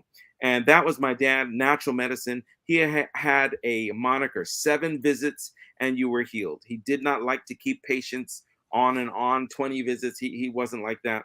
7 visits and he would just root out the problem in a natural way. And just, I'm so excited that he put that same problem solving idea into my mind. And so I've always been that kind of person to solve problems. To all of my friends have always been older, smarter, and I would always pick their brains, and I would always say, how do you do this? So I was always curious and inquisitive and always trying to figure out. And if you don't find a mentor, someone who will really help you, and a mentor is not that, like, we all maybe have seen that person where you stop at a gas station and you see somebody in a fancy car or a sports car and you ask them, hey, what do you do? And they're just talking, yeah, you just got to get in the game. No, that's not a mentor. That's not a person who's trying to help you. A mentor is a person who will spell it out for you. A, B, C. This is what you do. This is what you do next. This is what you do next. And I'm positive Brian Tracy was speaking like that. This is what you do. This is what you do next. If you don't have the results, I will return your money. I will return. And that's the kind of mentorship you want. I heard Eric's heart about how he felt about Brian Tracy, who is a world-renowned leader. I'm so proud to have even heard his little bit and to be on after him. But just what he was speaking about, that kind of mentor is what everyone needs to have. And if you don't like the one you find another one. And if that one does, they're out there. You will find the right person, your right crew, your right mix of people, and make sure they're going in the direction that you want to go. And so, being an entrepreneur is not an easy thing. It is not easy. And I'm just so proud that I get to do this. And I'm going to keep going. And I'm keep pushing Erase the Pain because I want to be a problem solver. And pain is a huge problem. Over 50 million people in the world suffer with pain. And I want to be a solution for those people so that they can dream again. I love what you said, Ava. If you're in pain, you can't dream. You can't do some of the things that will give you life because you're dealing with nagging pain. And it's not only just pain, physical pain, it's mental pain. Pain in every form is what we definitely need to address. And then we can all have a better quality of life. So. Well, Absolutely. thank you so much, Gilo. You've got such supporters on the chat, saying over 50 million people suffer in pain, and you can't dream when you're in pain. Just echoing what you're saying, and they love that your father has shown you that pain doesn't let you experience your life to the fullest. From Nicole, that's true, Nicole. And really, I love that we have a community. Emotional and physical pain can be debilitating for sure, and so this is a very, very important topic in leadership. And with this, Gilo, I have a surprise for you. I'm bringing you the NCAA champion, 8-time All-American champion in swimming with 20. I don't know if you knew this about Parisa Rose. 20 records in swimming, not beaten, still active. One of them over 25 years. And she also coached and led a team to 7 All-American titles in one season. How about that? I will admit I didn't know that. However, I might have stalked her online just a little bit and found some of that. How are you, Parisa? So bringing in the topic of pain with someone who really has been, on the trenches pushing her body as a 5'2", I always love to say you're 5'2", Parisa, just because, for a swimmer who broke records, who are unbeaten to today, she's pushed her body. So tell us a little bit more about your experience on pain, and then I'll bring the rest of your panel, Gilo. Yeah, so I like to compare my height to being a tall gymnast versus competing against those that are of basketball player height, because that's the reality. But I threw in the comments that I experienced chronic pain for decades. And part of it was overuse injuries, some that I still experience to this day. And I've embraced that it's a part of my experience of life. But they're no longer debilitating. And some of the pain that I experienced was deeply psychologically rooted. And that came from PTSD, that came from a lot of just emotional challenges and traumas. But really, when you experience pain that is so ever present, you are not able to be present. And that takes away from all of life. That takes away from your relationships. It takes away from your vitality. It takes away from your creativity. It takes away from your ability to really believe that there's strength in the next moment. Not even hope, but there's strength in the next moment. I think when you have strength and you can feel like there's hope, maybe, and so I will always be a firm believer of the way you treat your body, the way you treat your mind, what you surround yourself with and by, what you put in your body, what you put in your mind, just as Gila was saying, that it makes or breaks how you experience the quality and the vitality of your life. And if you lack that, then it's going to reflect pain. And yeah, definitely pushed my body a whole lot. I still do. Having kids, I don't want myself to keep up with them. I want them to keep up with me. I have a very good perception of age. My parents have done a great job of being active and alive and all of that. And I don't view aging as getting slower and older and sedentary. No, I want my kids to keep up with me. And that is necessary. If I'm going to do that, I get to manage and embrace what's going on and make sure pain of any sorts are really, really embraced, and the challenges are not staying. So thanks for bringing me up. This is awesome. Oh, thank you. So Gilo, I love that Parisa is also present on this conversation, because when you thought about this, you thought about people just being able, like teachers is what you're saying, workers, like being able to do daily lives. You were thinking of, the normal people that, just wants to do life better. And coming in on this panel, let me bring Joe Stevenson. Actually, Gilo, you can do this better. Tell us who your panelists are and I'll bring them. Awesome. Joe Daddy Stevenson is a former UFC contender. He pioneered the UFC. He was on the show Ultimate Fighting Championship. He's an amazing martial artist. He has 2 studios, martial arts studios. He helps hundreds of kids a week. He is also the president of the USFL, which is the fighting league for kids in America. And so, Joe, if I messed any of that up, man, I apologize. But I just want to welcome you on, man. How are you, Joe?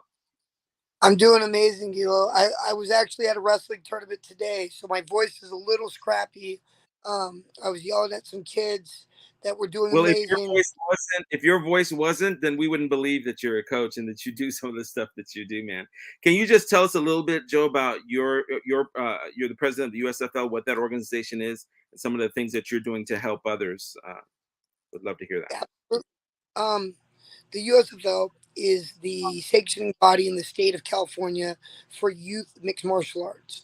What we do is we make sure that it's safe for the kids to learn in a safe environment, to develop through martial arts and competition, and learn perseverance to build character and develop life skills to be successful U.S. citizens and adults. Like whether they win in the cage or not, or on the mat, it's really about learning. I think what everyone's been talking about, like how Brian was talking about, taking the negative and seeing how you can learn from it. It's exactly that. At a young age, we try to develop these kids, and we use perseverance because not everyone's going to win, but learning about the journey and learning about the life skills in a safe environment that you can develop at a safe rate, really really helps with when they become adults. Some of these kids are in the UFC, fought for the belt, won belt. Like some of these kids aren't in the UFC, but they used the yes perseverance to help them become successful adults, whether it was in business or their own personal lives, and develop these things. It's actually amazing. I pretty much took all of my mistakes. I started fighting professionally at 16. I fought two people that had fought for the belt in the UFC before I graduated high school. And I went to, like, I think 7 different elementary schools, maybe 6. I'm not too sure exactly on that. I had a crazy life, and I try to help the kids understand that it's about 10% of your life. I think Tony Robbins said 10% of your life is out of your control, but how you react to that 10% is going to define the rest of that 90%.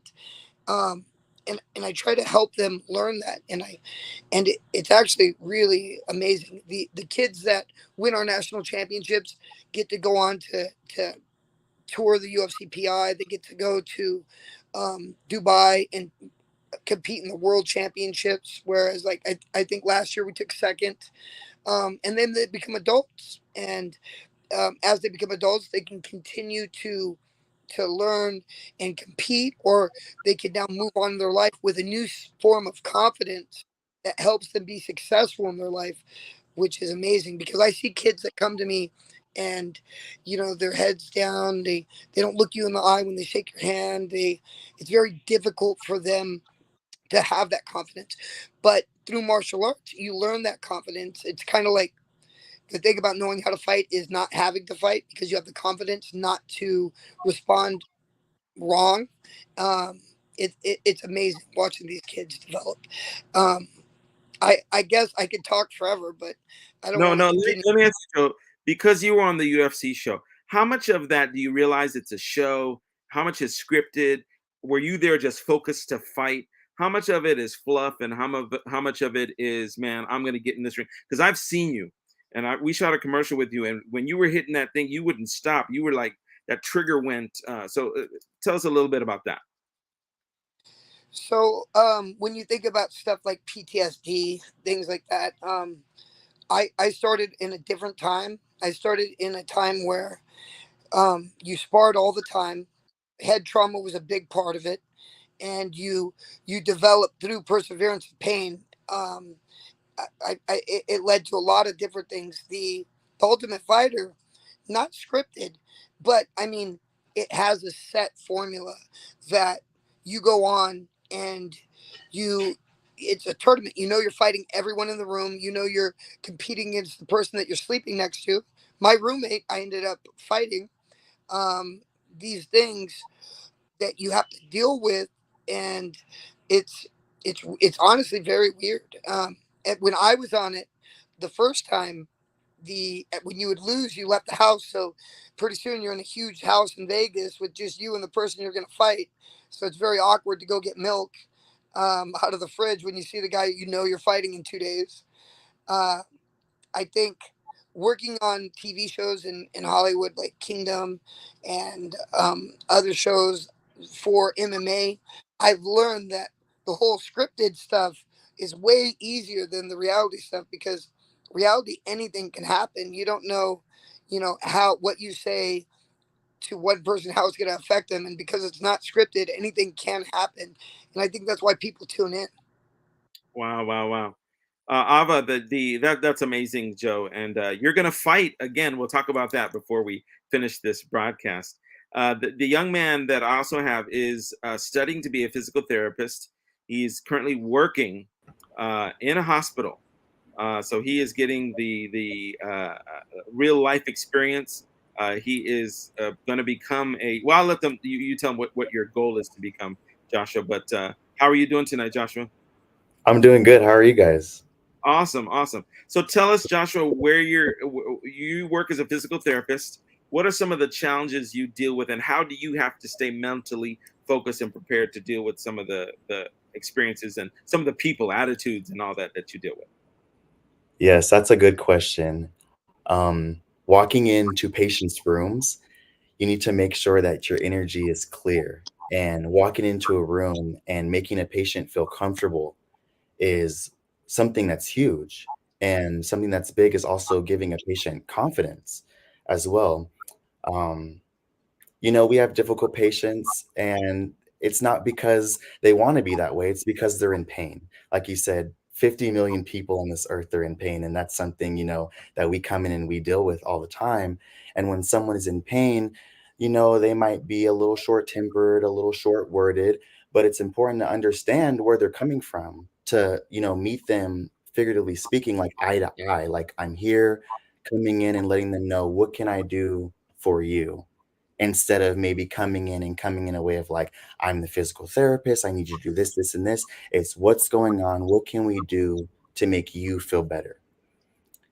So that's amazing. So I love what you're saying, and all of us here are saying this. And if you follow the rest of this week, we are servant leader. Leadership has nothing to do with leading.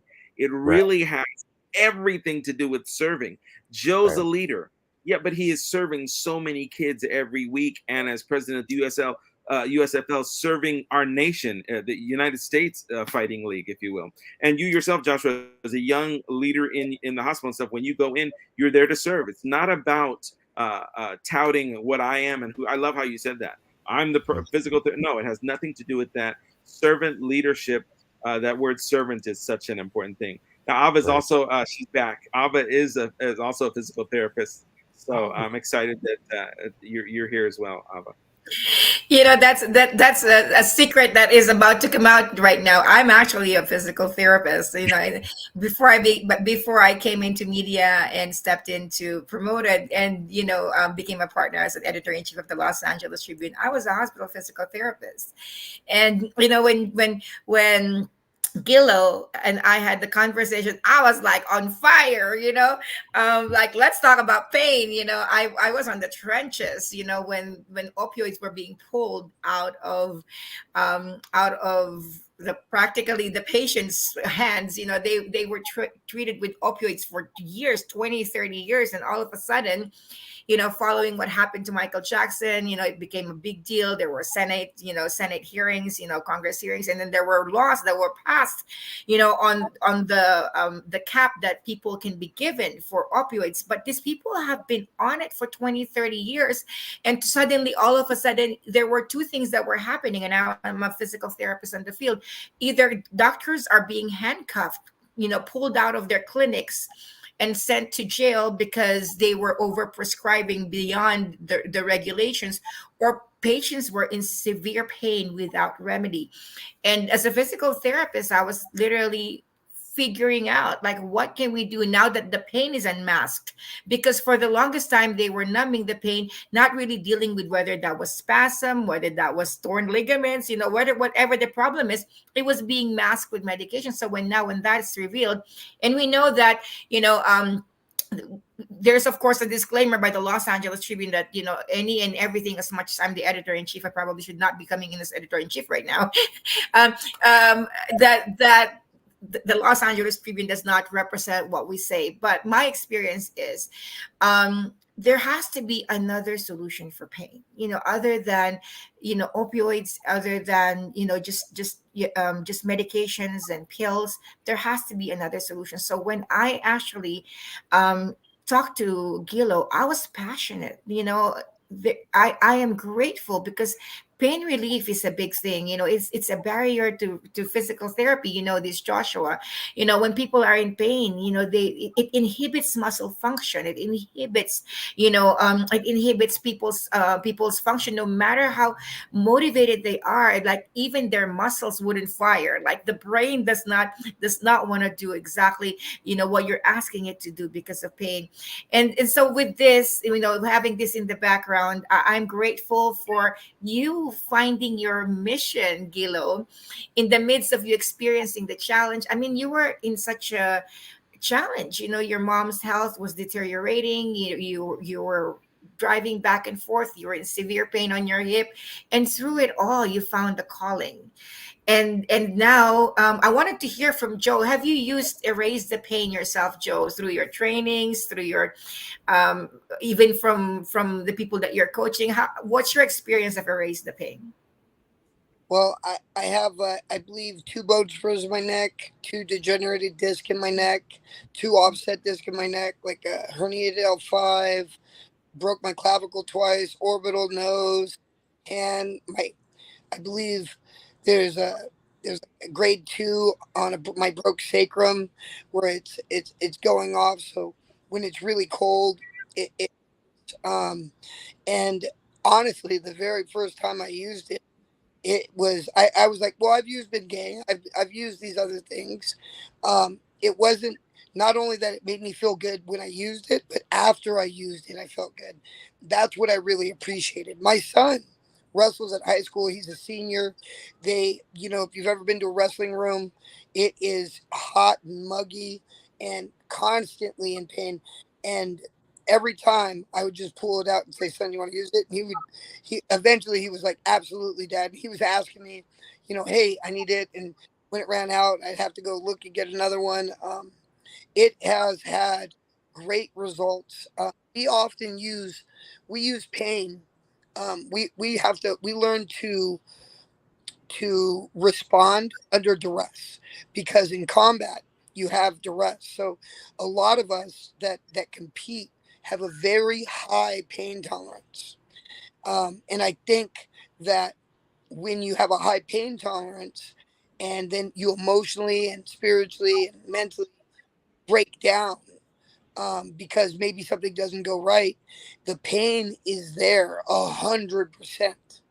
And that can be debilitating. It can be very difficult to have a fresh mind to help coach and develop. I was working on a TV show, and one of the actors was like, it's important to separate your personal life through your business life. And I was sitting there thinking, not only is that true, but also when you're coaching, um, you know, there's being a boss where you're telling people what to do, and there's being a leader when you're in the trenches with them. You can't get in the trenches when you're in pain. It's very difficult to do. Erase the pain has really helped end up pushing us to where I can give 100% of the joy that I feel in my life without being distracted from the pain. And it's helped so much. I love what you just said, Joe. That's so powerful. Being able to give 100% of yourself because you're not in pain. As a matter of fact, Gillo, I remember your story when you said that you growing up with your dad and observing him and being familiar with his patients, that you somehow you developed a consciousness to seeing people's pains. You see it on people on streets, you see it on teachers, you see it like you just develop that consciousness. So tell us a little bit about that. Sure. So we all know. Well, I'll say it like this: you're standing beside someone on a subway, or you don't know what they're going through. But I will say this: we all go through the same things. And sometimes when you see someone, you just kind of know, like, wow, something's up. And if you're a spiritual person, you might offer them a prayer. If you're into energy, you might sense their energy, that kind of thing. Me being a believer, I will offer a prayer. But even more so than that, when I'm seeing that they're hurting, I want to be a solution for that. Whether it's a hug, whether it's talking to them, whether it's putting a smile on their face, and you literally only have a few seconds to do so. And so, just growing up being sensitive to that. I'm also in ministry, so I'm also sensitive to what people are going through, and when you just want to help people. And so having a physical product is awesome, but also having a heart for people is more important, because you really want to help them and make sure that they're leaving better than they met you. If you kind of following how I'm trying to convey that. It's funny to have to think about what you do kind of naturally. Well, when I see someone, I see they're hurting, then I have to, but you kind of just jump into it. So trying to verbalize that is awesome, Ava. Yeah, for sure. And that's, I feel like you're the exact design to really be a global solution for pain. I am a big believer, because if you look at, I always say form follows function. And what that means is, the purpose of something is revealed by its design. So, for example, if you're looking at a big building, big dome, no, it's a place for gatherings. Now, if you're looking at like small stalls, it's a place for stores. You could see the function in mind by the creator or the designer based on how it's designed. And if we think about how you're designed, Gilo, from having a father who was a chiropractor, who was into really, who instilled in you that our body heals itself and that people should heal in 7 sessions, instilled in you the awareness of pain, and then having experienced pain yourself. And at the same time, one of the things that I heard about you say, heard you say, is that this really is a mission to you. It's not you've been comfortable in life and you weren't looking for a business. Tell us a little bit more about that, how this came about, and how for you it's not about the business and the money, because you have time and you've spent a lot of time on research and development. So tell us a little bit more about that. So I come from the music business and had a minor success, I'll say. I have a song in the movie Legally Blonde, yay, which is an awesome thing. I have my degree in music, which is another awesome thing. A degree in trumpet, jazz, piano, and vocal degree, which is awesome. I love having that, and I chose a creative path. And so doing that is fine. Being involved in ministry is awesome as well. And so I did not want to just have I'll say the ministry check. I wanted to create something that's a legacy. And I always wear my brand, Doctor's Touch, because I definitely believe in it. And that's God's thumbprint on my life. That's what I believe. That is God's thumbprint. And so I wanted to create a brand, something legacy that would be around, filled with products that would help people. Erase the Pain is birthed out of that. And that's not the only product that we have. Is Erase the Pain. We have other things. And my vision is that we're in every local pharmacy, that we're in Walmart, we're in Walgreens, we're in CVS, we're in Long's Drugs. They still have Long's? I don't know. Bring Long's back, guys. We need Long's back. We're in Rite Aid. We have a presence on Amazon. And we want to have products that help people, not just say, but true efficacy, and just really get down to helping people solve those problems so that they can get back to a better quality of life. So that's just where my heart is having a legacy and helping people. And sure, yes, do I want to sell 1 million of these little tubes that you rub on your body and you feel? Sure, but that's not where the focus is.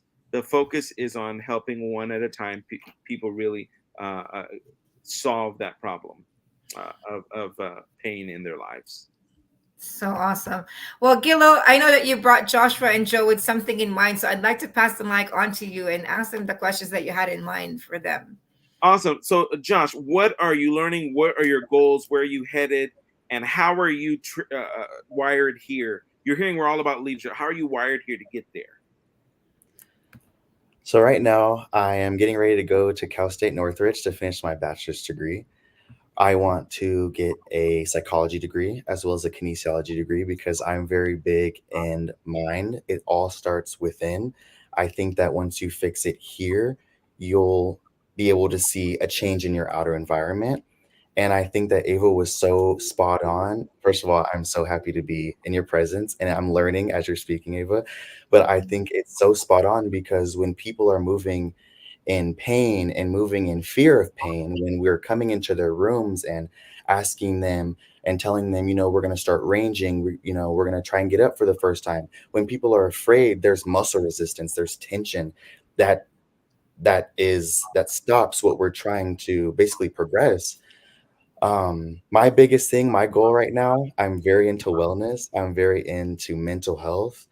I want to open a wellness center. I want to major in psychology and kinesiology because I want to be a physical therapist, but I also want to help people mentally to overcome trauma. And there's so much in your neurological system.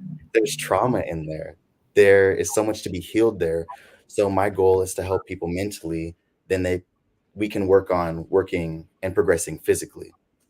So where is this coming from? Do you have like a parent who's like a fighter who's just maybe she might be an RN or tell us a little bit about where that's coming from. I always wanted to be in sports. I was huge on sports, but my mom was a nurse. My great grandmother was a nurse. I have cousins who are nurses. I knew that I wanted to be in the medical field. I chose physical therapy because I'm not the biggest on the needles and the blood part. I'm not too fond of that. So I wanted to give back to sports because after college or after high school, I wanted to focus more on education. So my mother's an RN, kind of came from that. That's awesome. She's an awesome lady as well. So Joe, how are you helping? What's on the direct future for you? I know you have some competitions, and also you can tell us a little bit about when you're fighting and how you are helping these kids get wired, man, to be successful.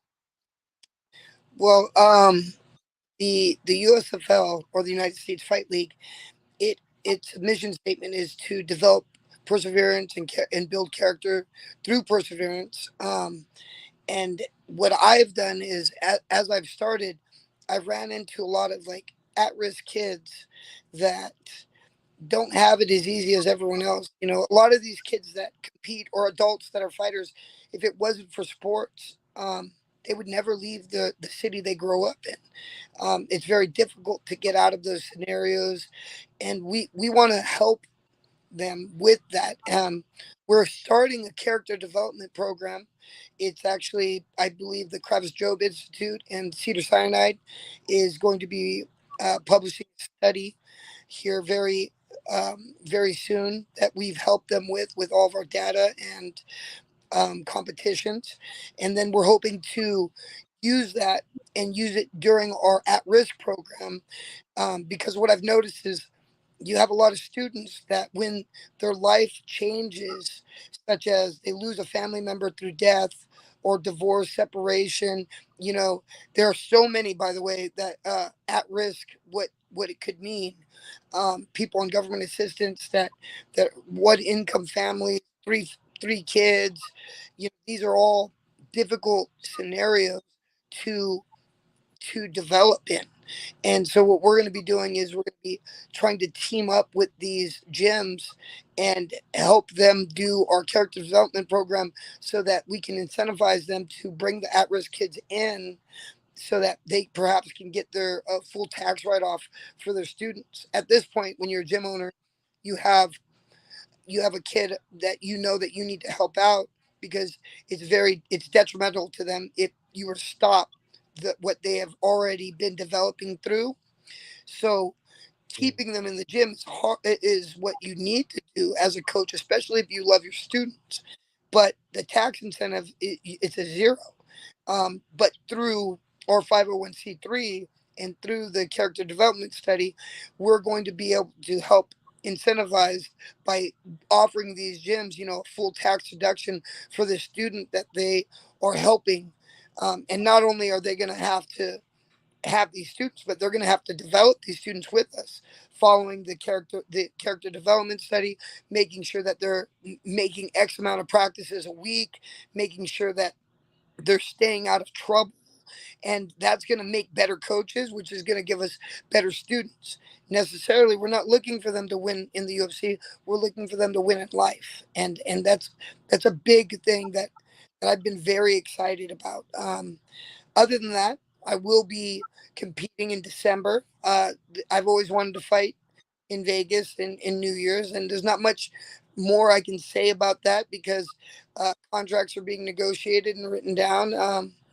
It feels really amazing to fight from a different place where as originally in the UFC I got there and you just, no one prepares you for the fame, no one prepares you for everything, and people will use you and they'll shake your hand and give you hugs, and then when you fall it's difficult. A lot of fighters, they find they use drugs or other extreme things to help get them that same feeling of having 17,000 people scream your name, and they'll chase that.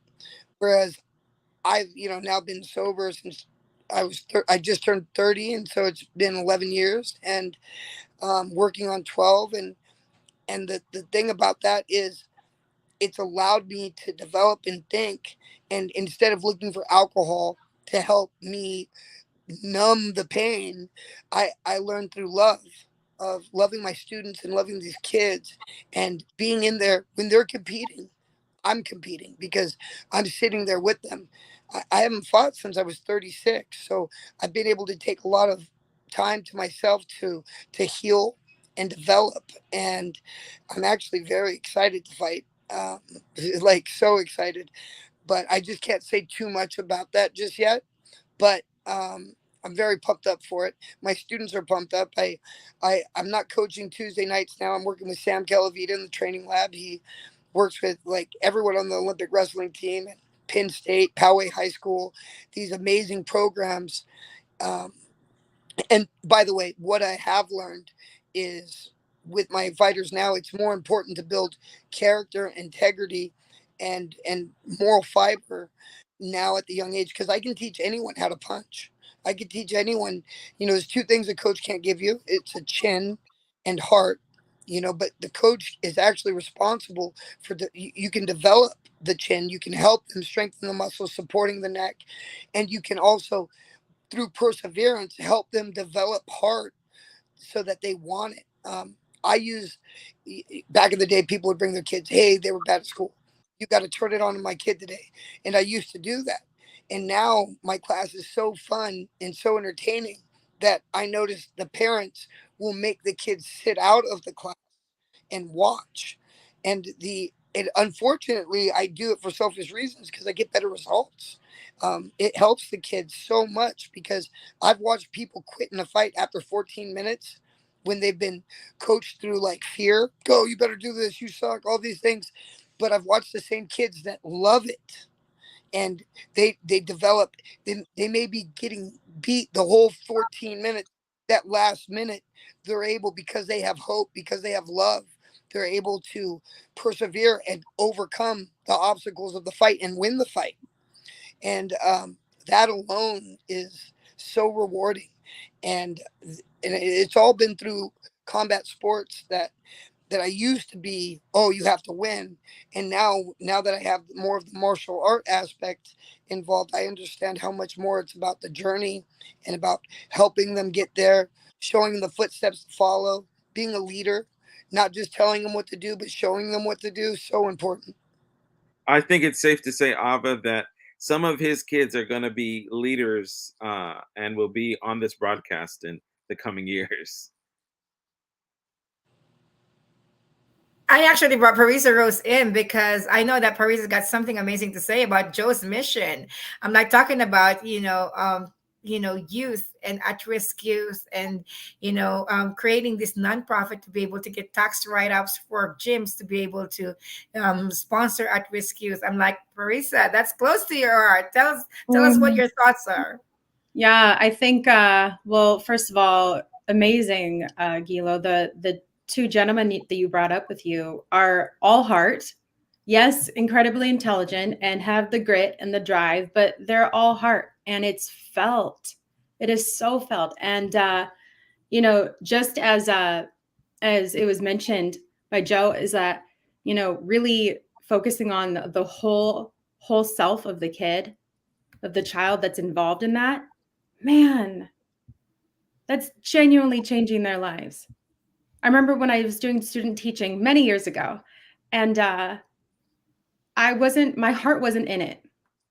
And I remember one of my professors, who I'm so grateful to be friends with to this day, she said, "You get to be the light in their day, because you don't know what they go home to." And this was a school where these kids were basically all at risk. It was a really challenging area to grow up in. And she's like, "You get to show them." It's a faith-based program. So she's like, "You get to be the Jesus in their day, in their moment. You get to be what they may not be receiving." And that's exactly what you're doing for these kids. That changes lives. Like, I am moved right now. Thank you for sharing your story. Thank you for doing what you do. And I hope that everyone that can hear the sound of my voice continues to support you and pour into you, so that you can continue to show up for those kids. Thank you. Absolutely. And Gilo, this is how you know that how much of a leader Gilo is. It's a segment on pain, and yet he's all about raising leaders and leadership. And it's all of, your heart is all about in giving back. But in giving back, also, I wanted to put on the ticker and point it out to people, to find out how Erase the Pain is revolutionizing pain relief. You check out bit.ly/erase the pain. This is how you know it is supposed to be your name, Gilo, because you could almost never find a bit.ly domain that's available, except Erase the Pain is available. So bit.ly/erase the pain. That's actually an article at the Los Angeles Tribune. And one of the things that we do at the Los Angeles Tribune is we elevate businesses who do good. We elevate experts out there who do good. And when I first talked to Gilo, being a physical therapist, I fell in love with his mission. I fell in love with his story. And I told Gilo, I'll get this article written in 3 days. 2 weeks later, I was still writing it, because it's so, when it's so close to your heart, there's so much that I wanted to say on pain relief, on being able to combat pain, on how I explained all the anatomy, physiology of pain relief in that article. So I just want to brag about it. To find out more on how Erase the Pain is revolutionizing pain relief, you can check out bit.ly/erase the pain. And with that, Gilo, I would like to give you the stage and the mic on what your thoughts are. What would you like to share with us from your heart, to the audience, your visions on pain relief, the visions of what you want to create in the world. I'm just grateful. I wake up every morning grateful for another day, another moment. I go to sleep every night grateful to make a difference in other people's lives, to really be there for people and have meaningful relationships. Yes, I founded Erase the Pain. Yes, I'm CEO of Doctor's Touch, and yes, we want to grow and we're going to do all that. And part of that is through our network of great relationships with people like Mo Rock and the Los Angeles Tribune. But even more than that, I'm just at a place of being grateful. And I just love the fact that you guys have had me on today. We want to help people solve the pain, physical pain. That's where we're at. And we're going to keep researching. We're going to keep developing. We're going to keep innovating so that we're at the top of that. We don't want it to just be it is a topical. We want to help people get into the deep side of that, but we want to give people the relief that they're looking for so that they can get to even better moments. So just grateful. I keep saying that because I truly am. And if you don't have gratefulness in your heart, find it. We, out of all the people on this earth, we have this moment to be alive and to experience the things that we're experiencing and to also learn. I love how Joe said that he learned and he's the person he is as a result of that. And 12 years, he's doing that, just having a clean life. And literally, if you guys knew how, if you see him in training, it's amazing. If you see him with those hundreds of kids, it's amazing. If you see how much respect he has from the UFC, it's just an amazing thing. And then the young man, Joshua, who is going to do amazing things. He's wired that now in leadership, and he's already helping people, already dealing with patients in a hospital. That's just an amazing thing. So I'm just proud to have these moments. Thank you, Ava. Thank you, Parissa, for being on the broadcast as well. Well, we got Dagmar too, and Dagmar is someone who is in healing and in frequencies and vibrations and everything good. So Dagmar, tell us what your thoughts are. You know, I know that you were sitting in the back just listening quietly, but would love to hear your thoughts.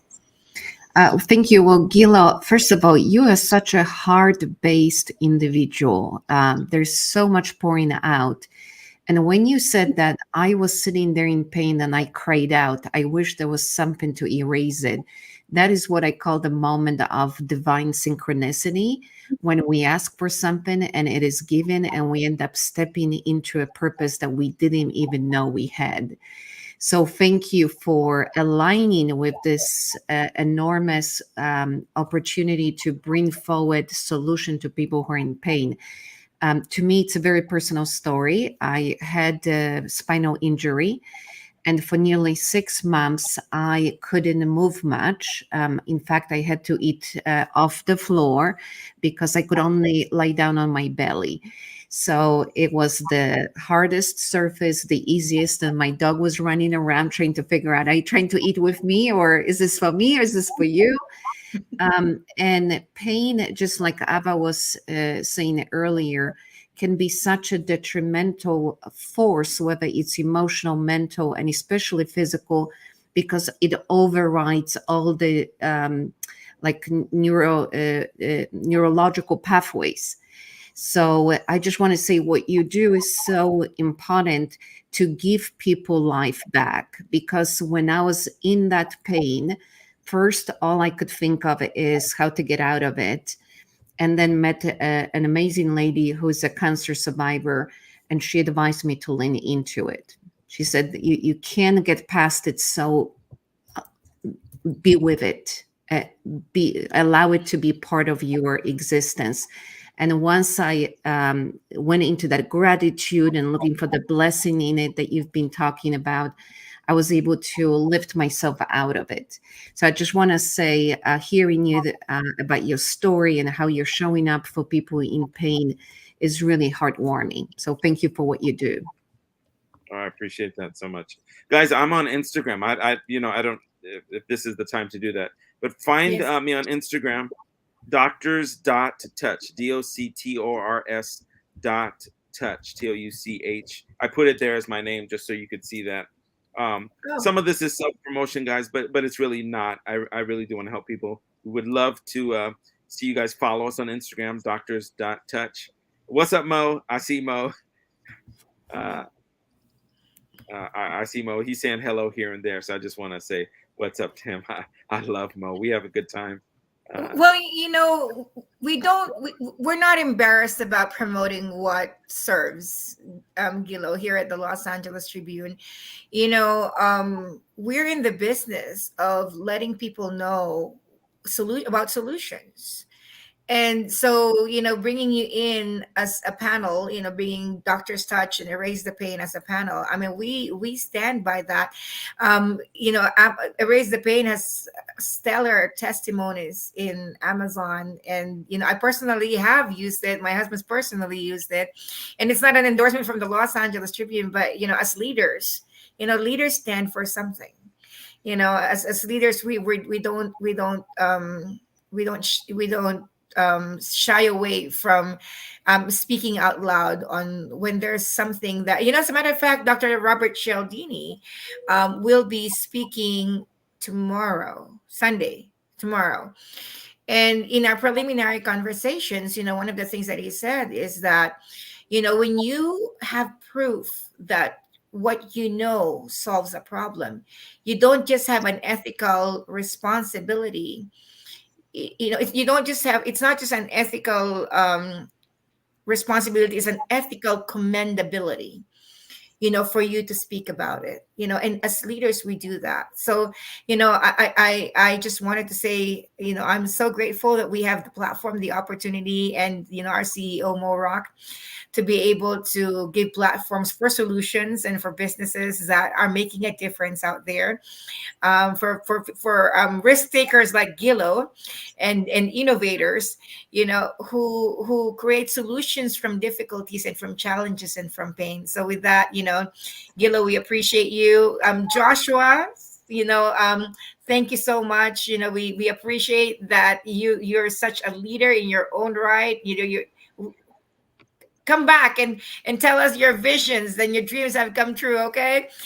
What a powerful vision of, combining both mental and physical, and like really bringing it all to be able to help people. And Joan, thank you for what you do among the youth, for your vision of, being a, I see it as kind of like a strong.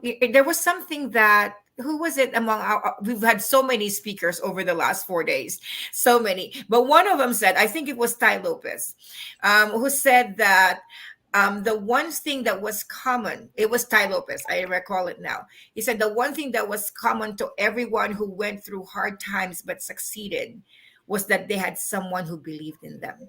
That was the common denominator, that there was someone who stood by them and believed in them. So he said that it takes someone to be a powerful or a successful leader. It takes someone who has gone through the trenches, who's had hard times in life. But the one common denominator, that someone believed in them. And Joe, thank you for being that person for youth and at-risk youth. And Joe, how can people find out more about your 501c3? How can people support, if they'd like to find out more about that?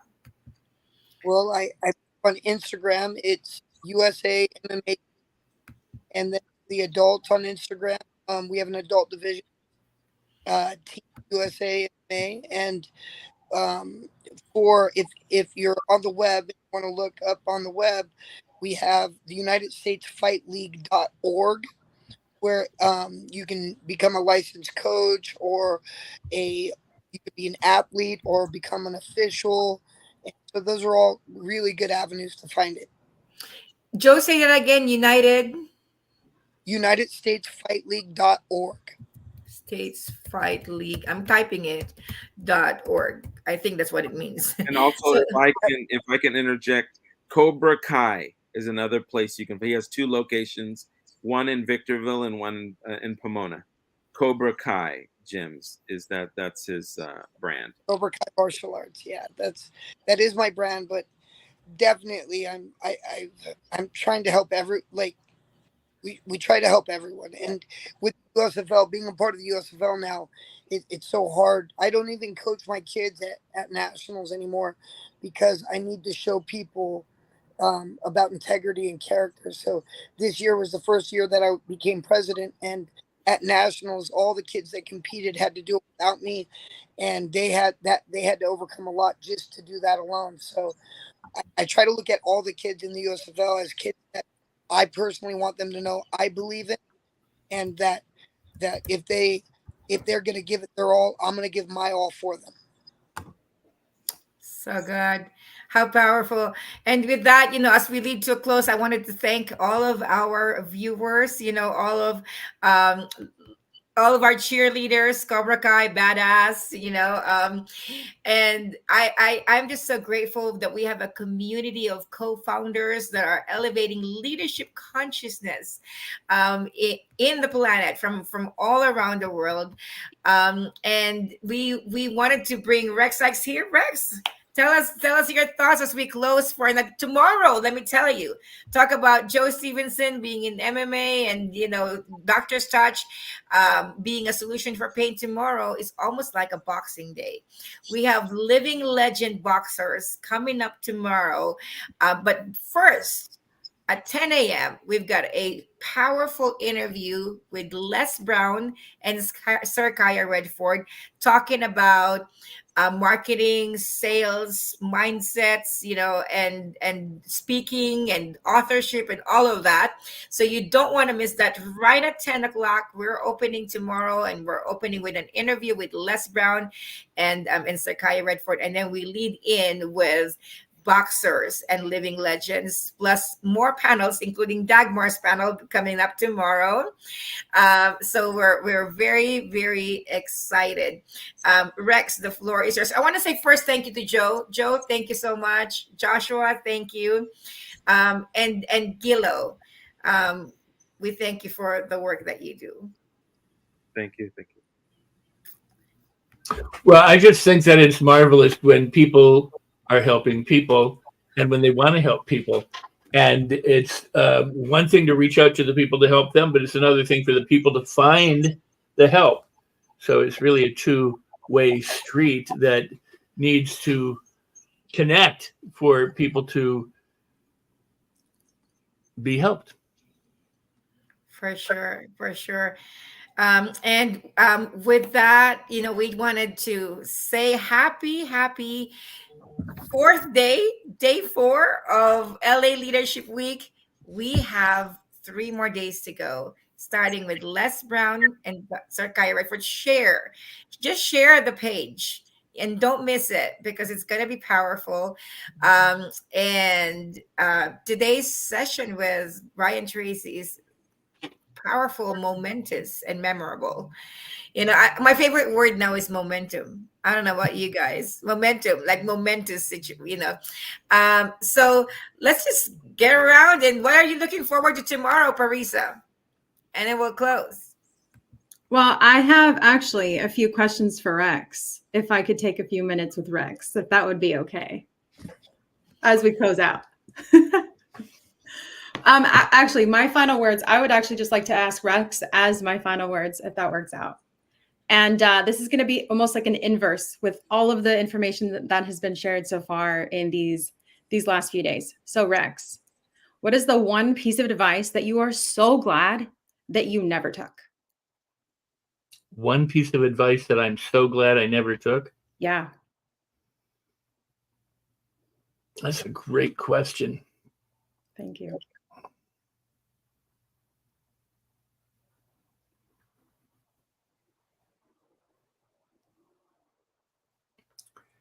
To get a college education right out of high school. What I wanted to do was I wanted to be an actor, and my family wanted me to go to college. And I said, well, I love you, but I'd rather go pursue my dreams. And it took more for them to let me pursue my dream, probably, than they really wanted to do, but they did. And that was nice. I mean, I sort of gave them an ultimatum, but what it did was it freed me up to learn how to make tons of mistakes and to go, because I, at the time, couldn't conceive of 4 years in school being worth it. In other words, it would have delayed my dreams. So what it taught me in the long run was, 4 years goes by like that, first off. And I did go back to school later when I was older, and I excelled at it. I loved it. I enjoyed it. It was fun because I was ready for it. But the point I'm making is, I didn't do it because it was the right thing to do, because someone told me it was the right thing to do. I did it when it was the right time for me to do it. And I did everything else for myself and made tons of mistakes and screwed tons up. It's why I ended up how I ended up writing my book and stuff, because I didn't listen. And so it's everything that transformed my life. But that's not to say other people can't go to college. It's just to say that, be true to yourself, because if you're not true to yourself, you're probably going to find out that you don't really like where you end up. Right. Wow. Thank you for the sincerity of your response. As we're always involved in these conferences and these summits and these panels, and everyone is always sharing so generously the wisdom and the insight from these experiences. All of it's amazing and wonderful. And I think a lot of the time when we're not plugged in to these programs and we're not having these kind of conversations, we're often around more of the narrative or the storyline of people telling you what you should do based on a timeline or a plan or a blueprint that was thought up of someone else that may have worked for a few others. And it can cause a lot of doubt and it can cause a lot of uncertainty. And so the point that you brought forward of doing it when it was the right time for you, that was you self-leading. And I know that you love that word. Actually, I hate the word leader. I know. That's why I said that. You say that. I do believe in leading yourself, but I hate the word leader. I think other people can call you a leader, but you never call yourself a leader. I mean, I didn't. As a kid, I wanted to be an actor. I wanted to work in movies. I didn't want to go. I'm a leader, But and that is a very sensitive thing for a lot of people, because if your goal is to help people or serve people, then the true leaders are the teachers. They're the first responders.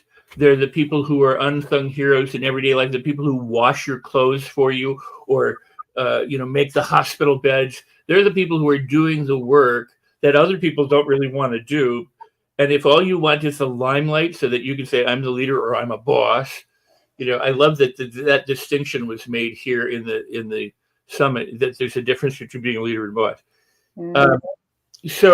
Leaders, if you're a true leader, I think first you are accountable and you're responsible. You have to own up for everything. You have to own up for your mistakes. You can't blame. You can't exceed. I said earlier, I'm not very patient when it comes to excuses or reasons. I mean, I'm patient, but I'm not very tolerant of it in the sense that, excuses and reasons are a dime a dozen. I've given tons of excuses. I've lied my way out of things. I've told the truth my way out of things. I said, oh, it's not my fault because of this and because of that. It's like, who cares? It's just self-preservation at that point.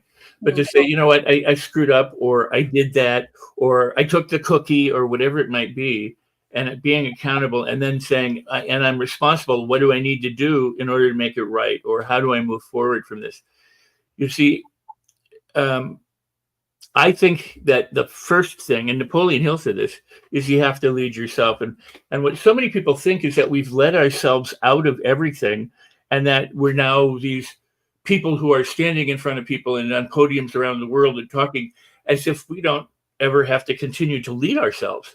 Right. We still have to be accountable for what we do. If tomorrow something happens and you have a negative thought, what do you do with it? If tomorrow something happens and you get mad at someone that you didn't intend to get mad, what do you do to repair that? Or if you get mad at yourself, because some people they spiral down into rabbit holes of despair. So you have to know how to lead yourself out of that, and you have to know how to lead yourself to connect and report damage with other people, or to improve relationships with people who you may not know. So it's my rule of law. I have these Rex's rules that I teach in my workshops, but it's Rex's rules. The very first one is go first.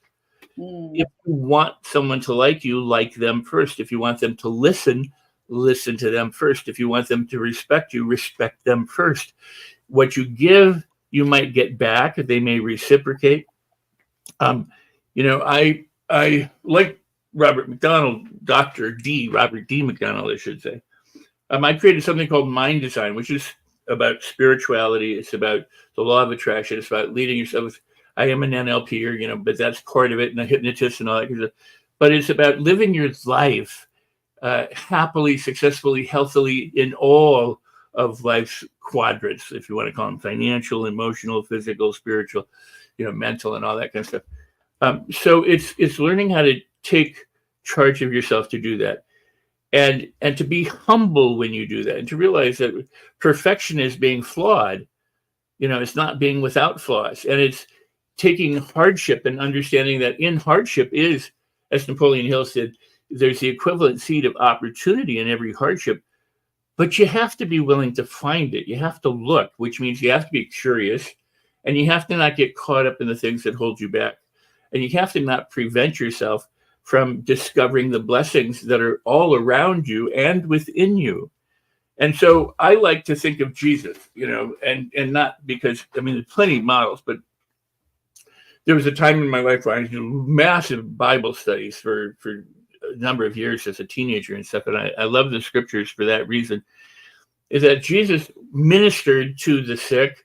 He healed, he forgave, he hung out with prostitutes and robbers and thieves. His apostles, the disciples that were around him, were kind of screwed up and of all different kinds. And, he hung out with Gentiles and Jews and Samaritans and all sorts of people, and the Romans.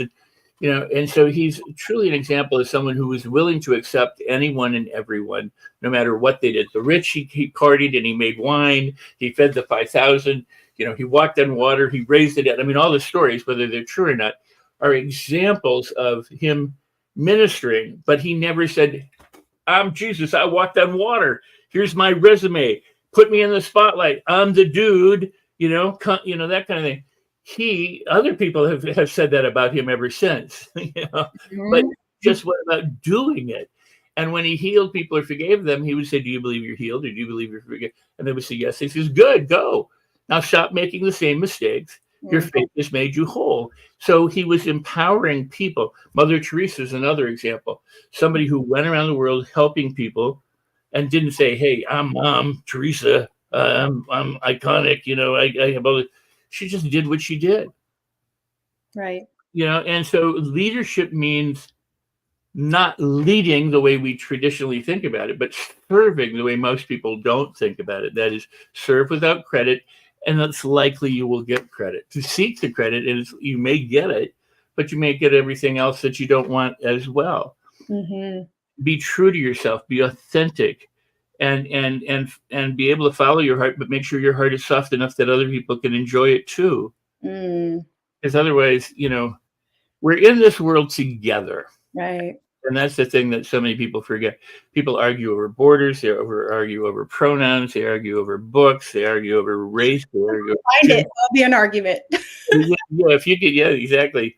And the thing is, we're all on a rock shooting the sun at 60,000 miles an hour while we're spinning. Think about that. The world is turning while it's shooting around this thing as the universe is expanding.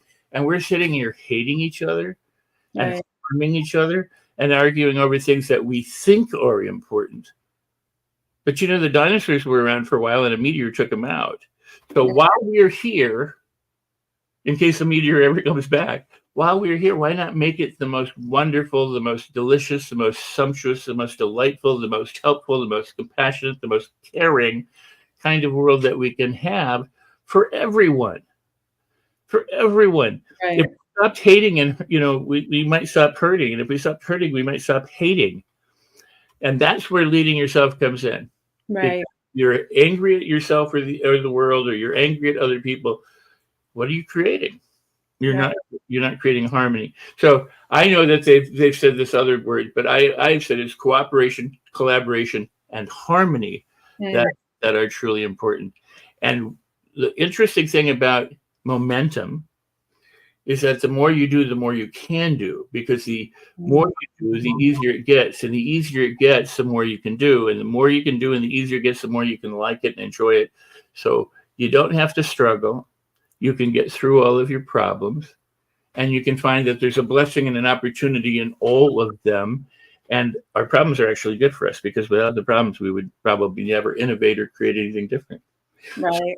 When someone sees a solution somewhere, that's a leader, but they may never reach the limelight. So not the limelight. It's not standing in front of people. It's not me pontificating. That's not leading. That's pontificating. The true leading is where it comes from the heart and where you take actions to benefit other people.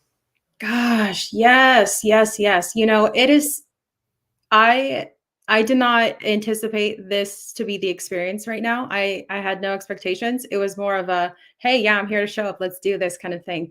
And everything you just described, and I've had the privilege to meet you in person, and I've spent many hours with you online, Clubhouse and here, and I can stand confidently and say that everything you just described as being a self-leader and really what that looks like in life with all of the examples to follow, that's how I experience you. If I were to have described you, that's exactly how I would describe you. And I'm not just saying that to say that, because I don't just say words to say them. No, thank you. Words matter, and I don't just say them for fluff. But the fact that like you're willing to do, I see you and the work that you're doing, the work that I see you doing. And I know that there's work that I don't see that you do, but you're willing to do the work that's not being front and center. And that's not who you are. You're there to show up. Whatever the need is, you're there to meet it to the best of your ability. And even if you have no idea, you're like, hey, I'm here, let me learn. And like that. And you're relentless about it. It's amazing, and I'm so grateful to be able to share this time with you. So thank you. Well, thank you, and I'm very humbled, and I'm honored by that, and I am very unbelievably touched by that, and I appreciate it, and I appreciate you. You know, I've worked in the movie business since I was a teenager, and one of the things about the movie business is especially in Los Angeles, is traffic is not an excuse. Right. Millions of dollars are being spent every second, and if you go, I'm sorry, I'm late because of traffic, they go, you're fired. Right. Yeah. They expect you to show up on time, which means a half hour early. Because if you show up at the time you show up, or already things are happening and moving, you know, you need to be there early. So here's the thing. People say, well, how do you get a career in the movie business? You know, as an actor or as a crew member? Well, the way you get a career in the movie business is to add value to other people. This is a meritocracy. Demonstrate your value by being a person of value. Stay late, come early, you know, do the things that people wouldn't do. Don't be a pest. Don't be a grumbler. You know, don't try and stand out and act like you're the best thing that's ever happened to the world, because the people who need to know you because they're making movies will watch, and they will see that if you're truly somebody who's a team player and adding value. But if you're grumbling and you're whining and you're complaining and you're disruptive and you're showing up late, you know, they watch that too. And because there's so much money being spent in many industries, they go, we only want people who cooperate, collaborate, and add value in harmony, essentially. So here's the question that you have to think about when you're being hired, accepting a job. In the movie business, it's kind of like this. If they're casting a crew or casting an actor, they want the best person for the job. And there were other considerations as well. But this is the mentality. If I had to go on a camping trip and take a bunch of people with me, what kind of people do I want to take? Do I want to take people who are pleasant and have pleasing personalities and add value and have fun and enjoy each other and contribute and carry the water and chop the wood and do everything together? Or do I want to take somebody who's pretty much an ass and shows the plate and grumbles and all that kind of stuff? So you're known by your actions just more than your words, because your words are cheap. You can say, I'll be there, and then not show up. What they remember is you don't show up. So it's that saying, they don't remember what you say, but they remember how you make them feel. So there's another definition of leadership. Leave them better off than you met them. If you do that without trying to claim the spotlight, you may be given the spotlight, because people want to reward you for the good that you do. And the good that you do can extend far beyond anything you could ever know. Right. And when you allow it to be just who you are, it doesn't require effort. You just show up as you are. And it's amazing, right? It's the best. Well, I'm very critical and opinionated in many ways about many topics and what people call things, that, you know, and the word choices are. But, you know, I do really argue for this. It is be, do, and have. But most people out there today, in and outside of the self-improvement and personal development business industry, have got it wrong. They say work really, really hard, struggle, risk, sacrifice, do anything you can so that you can get what you want, a house, a career, or whatever it may be, and then you'll be happy and successful.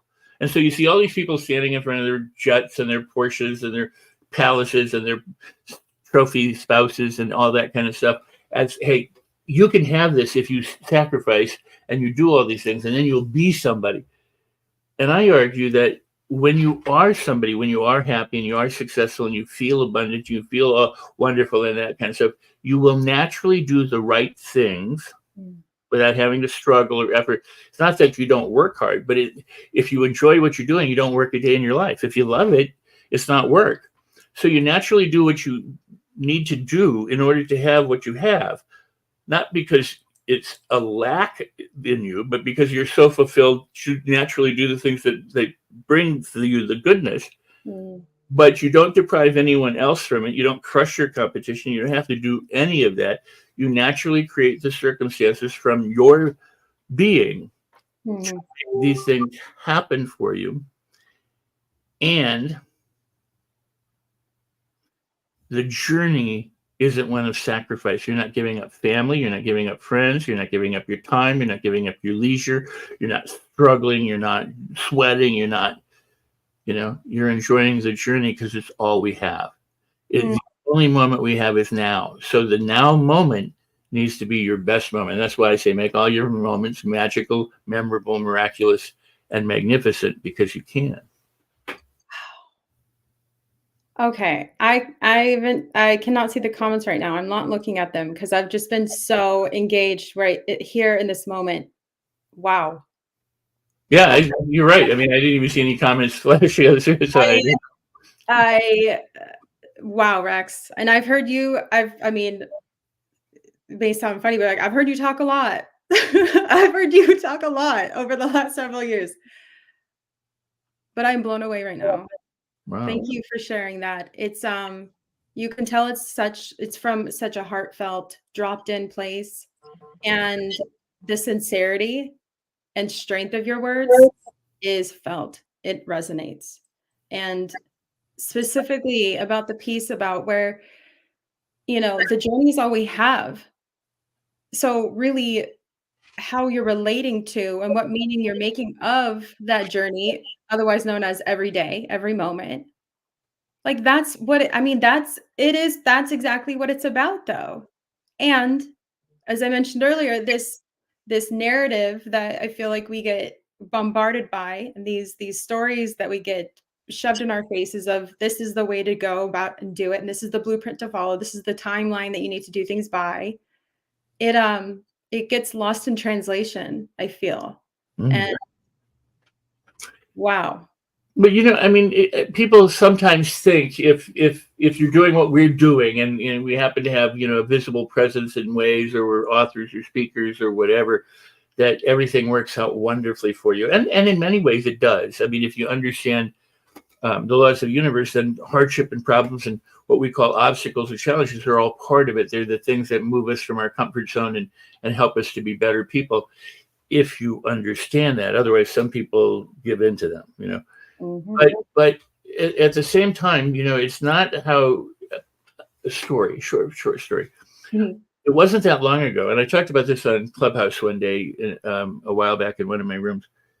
I made myself this beautiful, just absolutely gorgeous breakfast that I was so looking forward to eating, and the girls were in the room and they were on the bed, and I thought, I'm going to eat. I'm going to go into the bedroom. I'm going to eat from the bed, and I'm going to relax with the girls, and I'm going to have this great time. I walked into the bedroom, I got close to the bed and dropped the plate on the floor. On the floor, whole thing's gone. And I thought, okay, I was disappointed.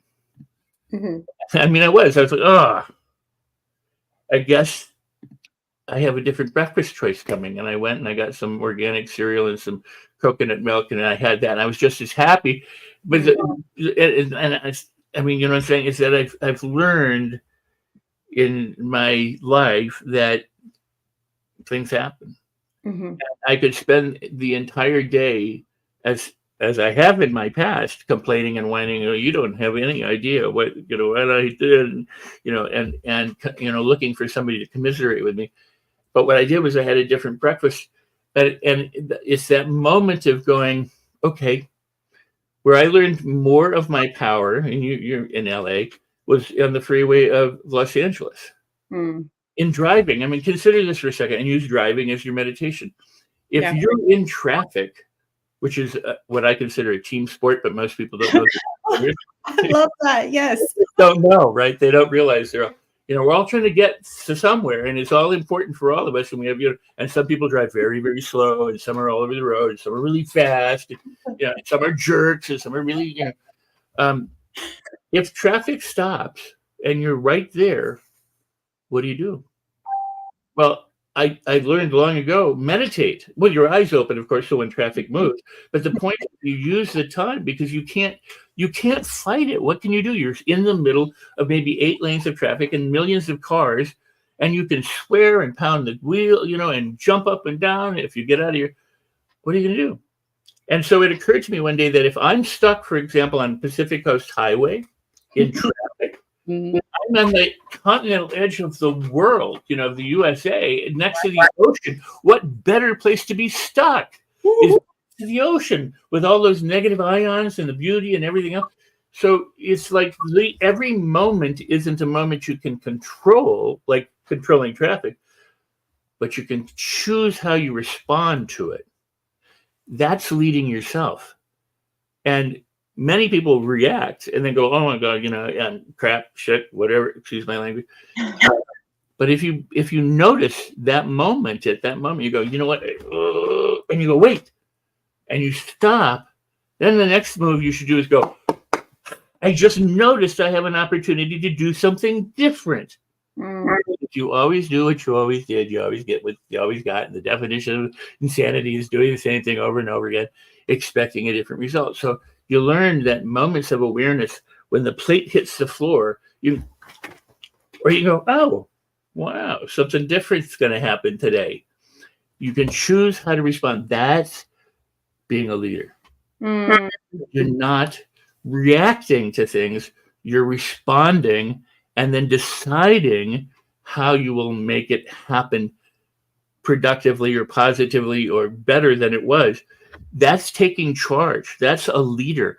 The wannabe leader is going to be angry because the crowds are one way, or the people don't follow, or the other people, or the lights are too hot, or this, that, and the other, whatever it might be, because they have no control over it, and they want to be a leader, but they aren't. So the true leader responds. The other people who talk a lot and wear fancy clothes and get all the information wrong get angry and frustrated and everything. So, I mean, and we all can. But the point is make all of your moments magical, miraculous, or memorable, miraculous, and magnificent, because you can. And if you consider something a problem, it's a problem. If you consider it's a blessing, it's a blessing. And so I say, celebrate everything. And when you celebrate everything and you're grateful and you appreciate, because appreciation appreciates, then life is good no matter what life offers you. No matter what offers you, it's because you are different, not because you're trying to make the world different. Well, that I feel like we can end on that, because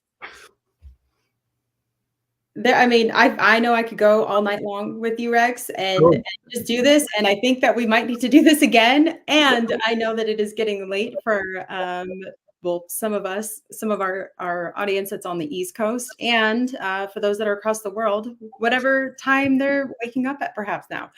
And we have an incredible day lined up for tomorrow. I have to tell you, when I found out the lineup for tomorrow, whenever we found out, I was so excited. I remember telling my dad about these guests for tomorrow, and this whole leadership world isn't necessarily like my dad's cup of tea, but I feel like the lineup we have for tomorrow could be like most people's cup of tea. So with that being said, like Sunday afternoon at a sporting event, right? Right. It's like on Cinco de Mayo, if that's something that is honored or celebrated. But yeah, Rex, I would love if you would chime in a little bit about what we have going on for tomorrow, and let's close this baby out. Well, it's so exciting to be here because we're surrounded by so many incredible people. And tomorrow we're going to be talking to, just more of so much goodness. Les Brown is back with Sir Kaya, and that's amazing. Dagmar is going to be leading a panel. You're going to want to be there for that. There's some really cool people in there. They're friends of ours, like Donna and Jason Antelak and Joy Beck and Jeremy McDonald and people who you may or may not know. But if you don't know them, you must get to know them. We've got boxing legends like you wouldn't believe. I mean, there's just so much, and there's so much variety, and there's so much, that again, I think I've said this, and Larry Holmes, and is that it really is like a buffet, or somebody said, and maybe it was Dr. Bill, but it is like a buffet because there's so much to sample and so much to choose from. And, you may not do it all live, but we invite you here live, but then you have the replays to go back and to look at all the amazing speakers. And here's the thing. If there's one that you do not like, what do you do when you're at a buffet? You pick up something you don't like, you put it down, and you pick up something you like. There's always that, you don't go, oh my God, I had I don't like escargot. You don't make it, you just pick something else that you like. And so there's so much to sample and so many good things here and so much really powerful information. But I have to say this, I can never just say it. Information doesn't change you, but the application of information when you use it can change you. And so that's what this is about, providing you information, opportunity, and all these amazing speakers, authors, everybody to whet your appetite for living fully and for finding your own leader within. Did I talk enough about who's coming? Or? You did. I was getting back to my window. I didn't get all the people in there, but you know what? Come and find out. Right.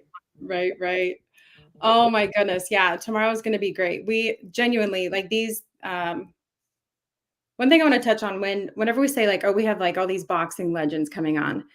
And I will say this as a former elite athlete, that there's one thing about hearing from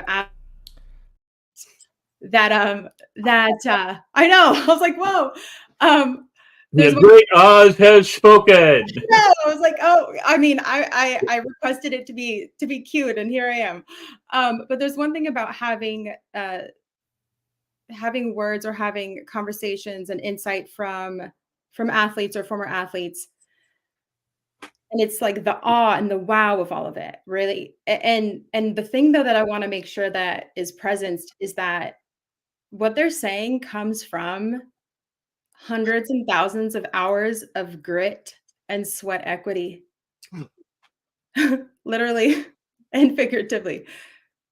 And I was just going to say, can you imagine some people don't like hardship and some people like getting punched in the face because that's the thing that they do and they get great enjoyment out of having that challenge? I don't want that. But some do. But so, if things are going tough for you, think, I got it better than a guy gets hit in the nose. Right. So exactly. I wanted to just make sure that was present because it's the wow factor is definitely there and it's definitely felt, and the value of the words that are shared and the stories and the realizations, and that definitely gets to be really shared, presenced, and acknowledge that is a part of their legacy. And that is definitely something that is deeply honored and respected here. And that's something you definitely know a whole lot more than me about. That's for sure. Right. I mean, I love you. I do. I love you. Every time I get to spend with you in person or otherwise, you are a shining light and an example to all. And I got to tell a brief story. We were in a home together for an event, and we might have talked about this before online. I don't know, but there was a young girl there, and the way that you talked to her and connected with her, and the look that she had of just, oh my gosh, I'm with Teresa. It was so amazing and so wonderful. You just made her day and probably her year, if not longer, because of the connection that you had. The connection because you took the time to connect with her. Mhm. Well, I saw like the stars in her eyes of her, and the stars in her eyes of just her desire to know and learn what could really actually be helpful for her. Right. And when you pause a little bit, you can see that in anyone. Beautiful. You know, you can meet them where they're at. And that's all I did. But thank you for bringing that forward, Rex. So that being said, powers that be, you could please cue our end. The Great Oz is coming The up. Great Mo Oz. Rock, our CEO, our guiding shining light with the vision and the mission that makes the Tribune what the Tribune is, which is a provider of all these incredible opportunities and speakers and resources for you. Hello and welcome to the inaugural LA Leadership Week. My name is Mo Rock, CEO of the Los Angeles Tribune, and I am thrilled to have you join us for what promises to be a historical occasion. At the Tribune, we've always admired the glamour of LA Fashion Week, which celebrates our external aesthetics. Inspired by this, we envisioned a week dedicated to the beauty within, our character and values. Hence, Leadership Week was born. Our mission is ambitious: to ignite a global celebration of human character, much like the excitement surrounding fashion. We have brought together the top thought leaders from around the world to help spark this movement. Today, you're not just attendees, you're partners in reshaping media and challenging the status quo. Last year, our initiatives reached over 1 million people, inspiring acts of kindness and leadership worldwide. This week, we aim to double that impact. Character is power, as Booker T. Washington once said. Let's harness that power to not only change the conversation, but to change the world. Thank you for your commitment to making a difference. Together, we will make this world